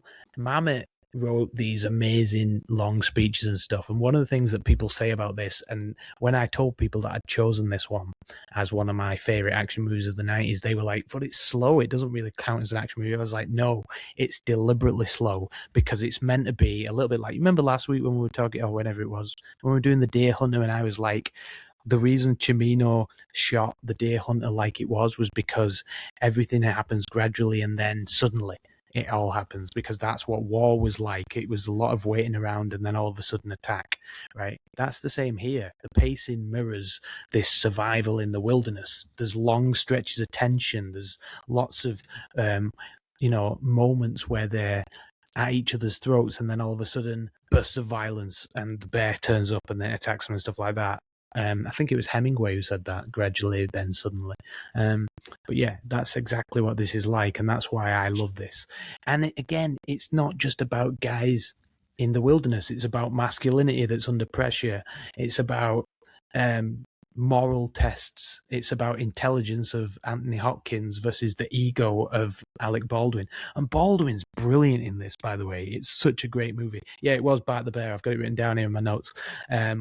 It was a trained Kodiak grizzly bear who appeared in movies like Legends of the Fall and other ones. There is a documentary about this bear and his owner, which is really good too. This is his finest acting role. This is what? His final acting role. Bart the Bear? Yeah, I mean, like, yeah. Well, Hopkins killed him. You know what I mean? So... If you watch it, they end up wearing his skin. They end up with bearskin coats, both of them. But yeah, I absolutely love this movie. What's great about it as well, what you were just saying there with Blue Steel, there's a lot of these kind of like really like cool action shots and stuff like that. You were talking about in Trespass, you were saying, how they have this dummy for the action scenes and stuff like that. What's great about this is, okay, and 90s action movies in general, I went and saw, let me tell you this, I went and saw a Q&A for Home Alone with Christopher Columbus, the director of Home Alone. And he said, what's the difference between 90s movies, action movies, as opposed to today's action movies is, today you can tell with the stunts that they've been using wires and that they're, dangling around and stuff like this. There's no realism to the falls. Whereas back in those days, the stunt guys actually fell. So the guys who play Harry and Marv in Home Alone, they were apparently two guys who liked to drink and would literally throw themselves off a balcony and off a building and would fall downstairs and would do that kind of stuff for real. And you would film them 2 or 3 times, 4 times doing that, right? Whereas nowadays, obviously, it's all on wires and it's all very pulled up and it's not a real natural fall. Back in those days, although it was probably a lot more dangerous, they were doing that kind of stuff. So literally, you do have, although it might be a stunt performer, they're facing off a real grizzly Kodiak bear, a trained bear. Mm-hmm. You know what I mean? And you really do dangle Anthony Hopkins off a piece of wood over a waterfall, and one of the things I really like about this movie as well is, like, Anthony Hopkins, he never plays one-dimensional characters. Like, you've seen it every single role that he's been in, even up to The Father and the 2 Popes and everything that he's done recently. He's a very, very multifaceted character. And in this, everybody always says, somebody said to me, oh, he's such a weak person. He's not. He's a billionaire intellectual. He seems soft, but throughout this, he has this calm calculation that comes out, and although he's not an action hero per se, like Van Damme in my other pick, and like I suppose Will Smith in that pick, right? This guy survives because of his knowledge. He survives because of his brain. And that's what I like most about this movie. It's rare in 90s action movies to have that kind of person, this survival through intellect instead of just brute force. And that's why I picked this one, because I thought it was something different to what I've examined in the previous two movies. The other thing is as well, look at Alec Baldwin, look at his performance. He is an insecure guy. He's charismatic, yeah, and he's very physically capable, and he's probably the guy that, if you were going to have one of the three characters that end up in the wilderness surviving, he would be the guy that you would say. But actually, he's quite a brittle fellow emotionally. And throughout the film, he slowly falls apart. His ego starts to erode, and that's what's great about Alec Baldwin's character in this. And if I can say one final thing, in this movie, there is one of the best bits I've ever seen in any movie ever, before or since, and it's a great bit where Anthony Hopkins is staring down Baldwin's character and he's going, "What one man can do, another man can do. Say it after me." And he keeps having him repeat it, and then he says, "I'm going to kill the bear." And it's this, what one man can do, any man can do. What one man can do, another man can do. And it was just this thing. It's such a great speech. So if you ever want to Google something rather than watch the whole movie, if you don't want to watch the whole movie, fine, watch it on YouTube. That bit there should convince you to watch the whole movie, because it is such a great movie. And The Edge, even if you don't just watch it, listen to the soundtrack, Jerry Goldsmith. It's awesome. And if I could play it on here without us getting pulled down, I would. But so Brendan, that's my three. I loved The Edge. I watched that movie on VHS so much as a kid, and what's awesome is I kind of forgot about that movie, and I didn't realize that other people probably appreciated that film as well. So it was one that was definitely forgotten from films that I've revisited. I've seen it was watched as much as Southern Comfort as a kid, and I also really love the 90s for that genre of film. I don't know if you've ever seen these movies, the survival action movies. This was a great one, Alaska, which is another companion piece to The Edge, which came out in 1995. This one's more of a kid's movie, but it's super fun. Another one which more people are definitely attuned with is Cliffhanger with Stallone. Another survival action movie, really awesome. Rennie Harlan.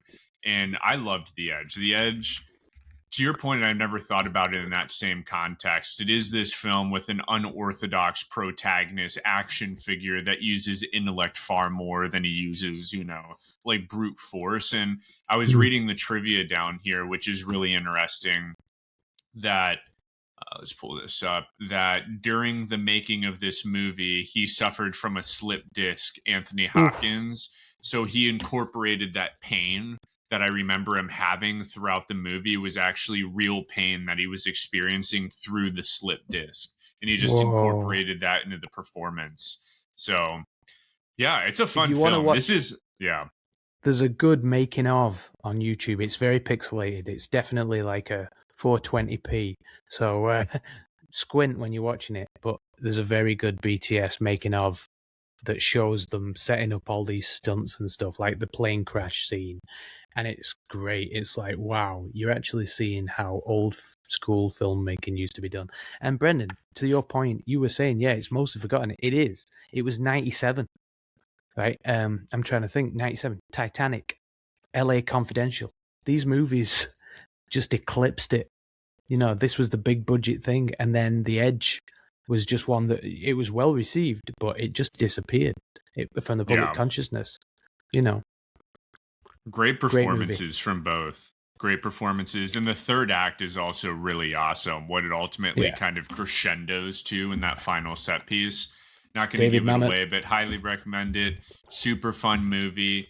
Awesome third pick. So, Chris, you ready for mine? Hit me. This one is another one that I feel like a lot of people do not consider. And considering that James Mangold is a pretty well-known director, especially for his recent efforts with the Bob Dylan movie. He's done things from 310 to Yuma, from the Johnny Cash movie Walk the Line. Let me just pull up this guy's filmography. This is either his first feature film or second one, and he's a New York native. But he went on to do everything. Student of Milos Forman, just saying. Yep. Yep, Ford versus Ferrari, which is probably Oh, his most well-known movie of recent. He did Indiana hmm Jones and the Dial of Destiny. Haven't personally yeah, seen that. Logan, which was highly regarded. He did the Wolverine brilliant. movie. Night and Day, which is kind of a cheeky, like Tom Cruise and Cameron Diaz movie. I didn't care for that one. 310 to Yuma, though, is probably my favorite Awesome. film of his. It is Favorite, dude. great. Christian Bale, what's his Russell name? Crowe. Russell Crowe, and then Ben Foster. Ben Foster's performance in 310 to Yuma, Yeah, amazing, amazing remake from the original 310 to Yuma. If not, I prefer this one over the original film. yeah. Awesome early film. Probably one of the remakes that is better than the original. That and True Yeah. Grit, which are all but both similar era, but I didn't even great. realize he did Identity with John Cusack. Oh, If you've never seen this movie, yeah, I've seen it. super, super fun. Wow. John Hawkes, Amanda Peet, Ray Liotta, Alfred Molina. This is a great, fun, just whodunit film that is a little on the nose. Definitely a 2000s movie. He did Girl Interrupted. Oh Yeah, my with God. I did not even realize that. Winona Ryder, right? Girl Interrupted. Yeah. And Angelina Jolie. Yeah, Yep, Angelina Jolie, Elizabeth Moss, Jared. Wow, I don't even remember them too. Whoopi Goldberg's in this. So James Brittany Murphy. Mangold Wow. has been around the block. He's a really awesome filmmaker. He actually did this film. It looks like first Heavy, which I've never seen. Looks like it's got Liv Tyler in there. But to follow that up, he did this movie Copland, which is an awesome action film, 1997 police drama with an absolutely stacked cast. So think about being a New York native with some awesome, awesome talent. Let's look at this cast real quick. Sylvester Stallone, Harvey Keitel, Ray Liotta, Robert De Niro, Peter Berg before he goes on to being a big director, Michael Ramaport. We have so many people. Robert Patrick's in this. Noah Emmerich's in this. Frank Vincent's in this. The list goes on. But what I love about this movie that's a little bit different in the way that we talked about the female lead with Blue Steel, you talked about the unorthodox protagonist with The Edge. What I love about Copland, one, it definitely is an overlooked ensemble piece, and that word alone puts this film right in the pocket. Is it's an ensemble action film where all of these actors do so well to playing to the stakes of this movie. And just to give read the brief logline here, the sheriff of a suburban New Jersey community populated by New York City police officers slowly discover the town is a front for mob connections and corruption. And the movie essentially kicks off with Michael Ramaport's character shoot and kills a black man on a bridge. And this kind of kicks off this series of events where they hide this killing by the police force, and we realize that Harvey Keitel's character essentially has a large hold over cops and the mob in this one town in New Jersey, and they're all working for the Blue Shield, New York City cops, but they all reside in this town, and the town is all cops pretty much. And Sylvester Stallone is kind of the ignorant cop that keeps the peace. He's the sheriff of the town. And without a better way of saying, he's kind of like the dummy of the group that gets manipulated to keep the peace of what ultimately is happening. And he slowly starts to recover or discover, I should say, the corruption that's happening. And Robert De Niro's character is kind of like this detective that's looking into what's ultimately been playing out. But it's an awesome, awesome early James Mangold ensemble piece that also has some of the best cinematography and just sequencing of action stuff that I've seen in a movie. I saw this a couple of years ago for the first time. I want to say 4 years ago. A good friend of mine who's a New York native swears by this movie. He was actually being taught by James Mangold at Columbia University, where he is an active professor there whilst doing all of his movies. And he spoke to his time with Milos and making this movie. At the time, Milos Forman was giving him script notes on this movie as he was going into production for this and working with Damn. Milos to make this movie possible. And it's just a really awesome, awesome film with some of the best talent of our time in terms of actors. And it's a great early movie, and it shows just how talented James Mangold was and still Mm. is as a filmmaker. And I think that's what I love about watching these early works with the likes of like Catherine Bigelow, Tony Scott, now James Mangold, is you can see their hallmark like filmmaking styles, their aesthetic, what they ultimately want to go for and speak to. And you see it as early in these movies. You see that with like Martin Scorsese as well. Boxcar Bertha, Mean Streets, Yeah. a lot of the same core concepts that he was trying to grapple with early in his career still show up in movies like The Irishman, you know, The Departed, uh, a lot of his like 90s and 2000s movies, The Wolf of Wall Street. And it's like you can even see Martin Scorsese is being talked about here because this was another really awesome entry into the perspective of crime, and Mm. particularly the concept of a police state that inhabits New York City. And being from New York and someone like James Mangold or Martin Scorsese, if you go to the East Coast, there is a completely different perspective of what cops mean or the police department means to being a New York resident. And in comparison to Los Angeles and being someone that actually grew up in New Jersey, and I still go back to New Jersey to visit my family, what's interesting is in Los Angeles, you could argue that we have such a lack of an absence of police in the police state versus when you go to New York City today and all of the surveillance, just the integration of cops, the way that there is the state troopers and the local departments and all of this stuff.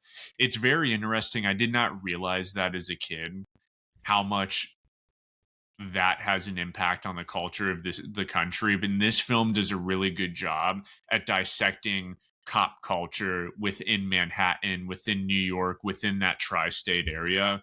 And this is Mm. my third pick just because I think the ensemble aspect's really cool. Its perspective of New York's really cool.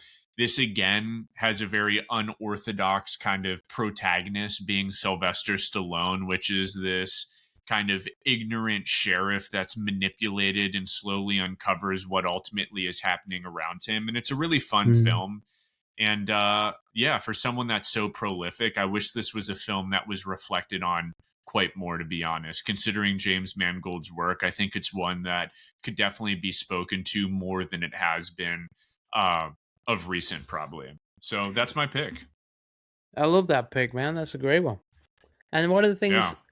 do you think that there's enough of that these days? I'm asking this just generally as an inquiry of villains as like because I think what we're getting used to right nowadays is villains who are like megalomaniacs, take over the world, apocalyptic, destroy everything, that kind of thing. Whereas with Copland, it's people who are amongst him. It's people within the same Family town, village. members. Yes, Yeah, family people that are members. like family. I mean, they're not literal, but they're literally like family, the way that they Yeah, operate. Like, it's kind of, fellow cops.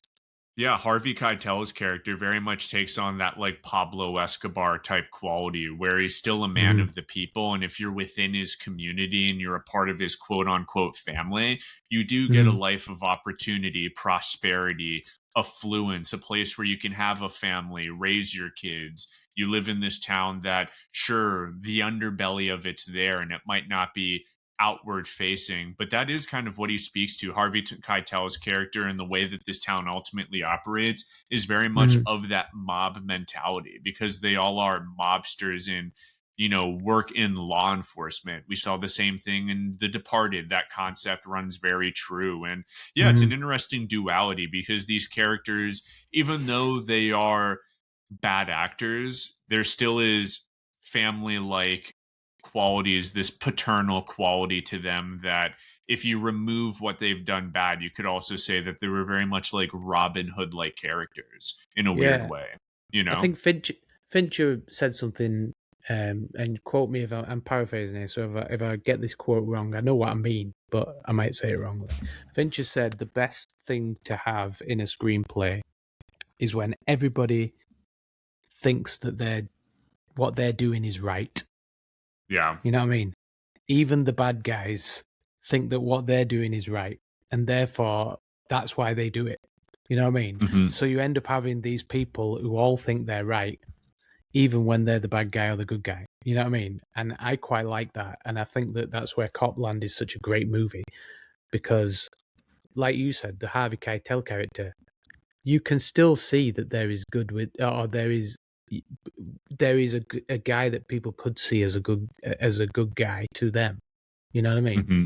Escobar, like you said it best. You know, there is an Escobar. There is a good side to Escobar that people within the barrios loved him. You know what I mean? Oh yeah. Yeah, he was still a man of community. Mm, He built up his community more than the local government was doing, you know, and I think you mm. could say the same. And it's also a really interesting examination to Copland and that intro sequence with Mike Ramaport's character, Yeah, it's who great. unfortunately kills that black man. And then you can see how quickly things escalate when they try to cover it up. And then the Mm, people that are the EMTs see what ultimately happens. And it's a really interesting, like, wow, things moved quick because one, they've probably had to do this before, and two, due to the circumstances and how it looks like racism, they have to yeah, solve the problem, you know? And it's just yeah, I loved the movie. I thought it was really fun for what it was. And it's a movie that I hope more people go out and watch, you know? yeah. He's certainly taken Milos Forman's way of capturing character very, very well. Mangold. You know what I mean? He's done some great stuff. Yeah, Ford versus Ferrari again, another great movie that I love. All right, Chris, here we go. it's your lightning round. What is your special film? Lightning round. We've just had Stallone. It wouldn't be action without Stallone in the 90s. Let's be honest. This is the guy that introduced me to action with Rocky IV in 88. And this movie, another great tagline. It's not called Hold Your Breath. It's called Daylight. But Hold Your Breath is a fantastic tagline. Once again, 3 words that kind of summarize it all. Basically, the whole movie is about a tunnel that goes underneath the Hudson River in New York. For whatever reason, blows up. Like, basically, I think some guy crashes into a bunch of like gasoline and it explodes and causes the tunnel to basically collapse underwater. And you've got this ticking time clock of the water rising, and there's only one man who can save them. Yeah, there you go. There's the explosion. All done practically, by the way, with models. And there's only one man who can save him, Stallone. All right, and this is what I love about this movie. He comes along. You've got all these archetypal characters, like you've got the rich businessman. You've got people who are criminals that are being transported to the local jail, who are all trapped underneath this tunnel. You've got other people like that, and basically they all have to find a way to get along because they've got to escape and they've got to live together and stuff like that. And this is the guy that's going to save them. And he does lots of things to save people and stuff like that. But yeah, Daylight, directed by Rob Cohen, who's the guy who shot Fast and the Furious, the original Fast and the Furious movie. He also did Dragonheart, I think. And I like to say that it's one of the last practical disaster movies before CGI came along and changed everything. This was before the spectacle films like Independence Day, which we've already mentioned, and it was the last year, I think it was just a year before Titanic came in and defined catastrophe cinema, as you'd call it. But this action movie, Daylight, as I said, is Die Hard in a tunnel, to go back to what we said in the first thing. No, it's not Die Hard in a tunnel because there's no bad guy. It's more like a kind of, I suppose, tonally, it's more like the disaster films of the 70s, like the Poseidon Adventure or something like that, okay? And you have this ensemble of survivors who survive this terrible disaster, and they all have to find a way to get through it. And there's class tension, as I said, selfish businessman, grieving wife, tough ex-cop, convicts, all these people are all around there, and they have to make these moral choices under pressure. And it's less about fighting terrorists like we've seen in my first pick, Sudden Death, and it's more about humans, you know what I mean? And you don't get the deep backstory. You don't get all that kind of stuff. It doesn't really go that deep, even though it's about being underwater. It's more about, as kind of cliffhangery, kind of, you've got to escape from this great disaster that's going to happen. And it's Stallone basically taking a step into a whole different direction. He's no longer being the savior like in Rambo or anything like that. He's no longer going on a one-man killing rampage. It's about survival, and that's what I like about it. And I've tried to go for these kind of movies that are a little bit different to the action movies that everybody else will have seen. Some people like yourself, you said you hadn't seen Daylight or you hadn't heard of Daylight. This was one that when I went into Blockbuster Video, I saw this on the side and I picked it up and I took it home and I watched it when I think I was about, I don't know, 14 years old, I'm going to say, and loved it, you know. And again, it's a love letter to non-CGI. This is real water. It's in a real water tank that's rising water out, hour by hour, but literally as they're filming it, the water's rising around them. You have these people literally swimming around from vehicle to vehicle. There's collapsing debris that's going on around them. There's real fire rigs with fire and explosions going off all the time. And yeah, what's really cool is if you're going to watch just the start of the film, there's this tunnel collapse that's a fireball. It rips through everything. And if you know that that is I think it's like a 1:3 scale model that they shot. And again, another thing that on YouTube you can see a really cool making of. That's what it was. And again, it's made by Stallone, who in the 90s was recalibrating. He'd just done Cliffhanger, he'd just done Demolition Man, he'd just done Judge Dredd. And in this one, he's this guy who's like not a super cop. He's like what do you call him, an EMT out here? I call them paramedics in the UK, like an EMT guy. He fails, he hesitates, he's not invincible. Just like I've talked about in The Edge, that's what I liked. And I think its budget was about $80 million. So a very high one, very high budget. It wasn't a flop, but it didn't dominate. It wasn't like everybody was running home going, go and watch Daylight, it's amazing. You know, because this was when the industry was shifting. And yeah, I thought this is one that was overlooked. And it was overlooked given the amount that they put into it. As I said, the explosions, the non-CGI stuff, it was all real. And I think people should watch it because it is my love letter to practical filmmaking. And that's why I love it the most, because I'm watching something that's not been done on a computer at any point. And in this era where we're moving into AI, and I'm getting on my soapbox now, but we're going into AI filmmaking. We can't escape it. It's going to be happening. And as much as we don't want it, I like to look back at the films of yesteryear that were made without that AI and without CGI and stuff like that, just to see what we could do when we all put our heads together and did something.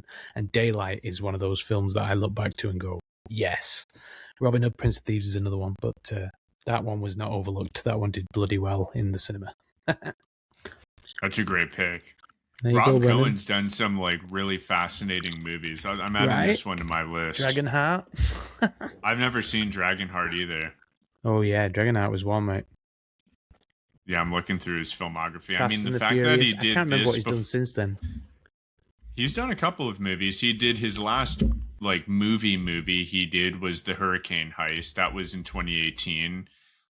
He did XXX State of the Union. It seems like he's had a little bit of like some time in between movies, but he did The Mummy, didn't he? Tomb of the Dragon Emperor. He did The Mummy. He did Alex Cross, the 2012. He, of course, did Fast and the Furious, the original one, which it's crazy because Shane did the Rat Pack, the Skulls. Wonder what Shane's career would have been like if he got to do the Fast and the Furious. Very interesting. Especially That's an awesome pick.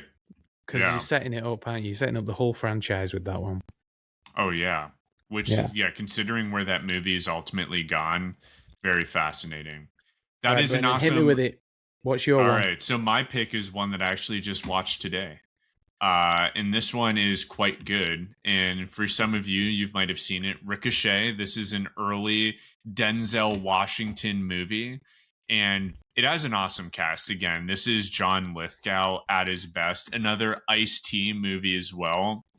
And John Lithgow is the antagonist. Of course, Denzel Washington, Nick Stiles, the police and attorney. He is the protagonist. And essentially, the short of this, hitman seeks revenge on a police officer, returned district attorney. And John Lithgow's character, similar to Blue Steel, is just one of just chaos. This dude is going to go to like whatever lengths to be able to essentially enact revenge on Denzel Washington, which essentially put him in jail.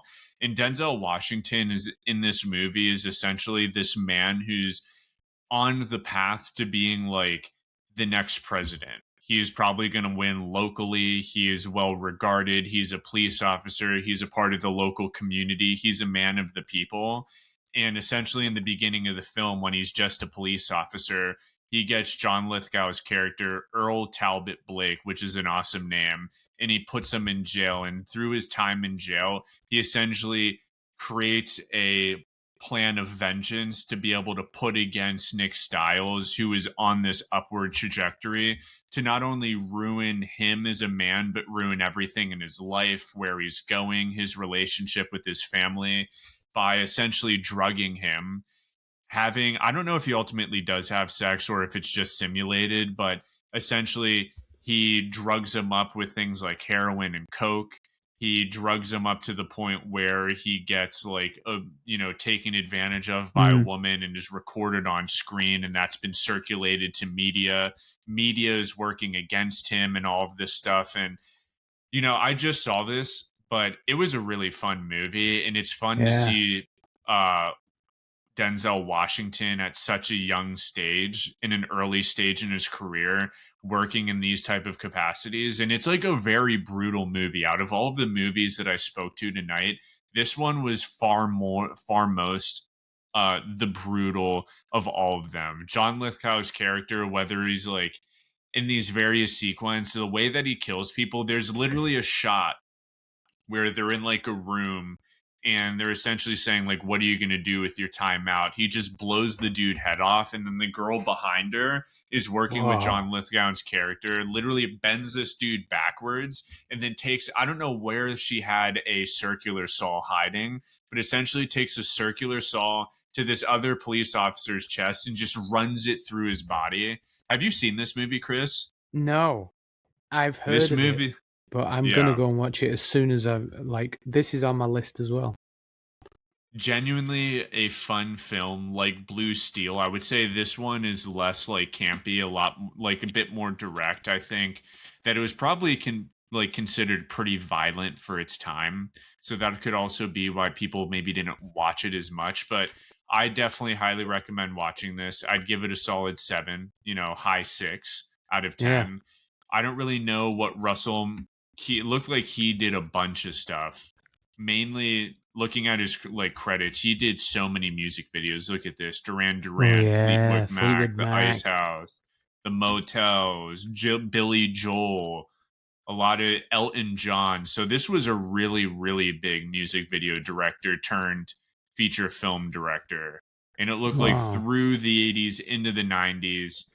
And I think he had one movie before he did Ricochet, based on what I saw. Highlander is one. This one I actually think is pretty well known.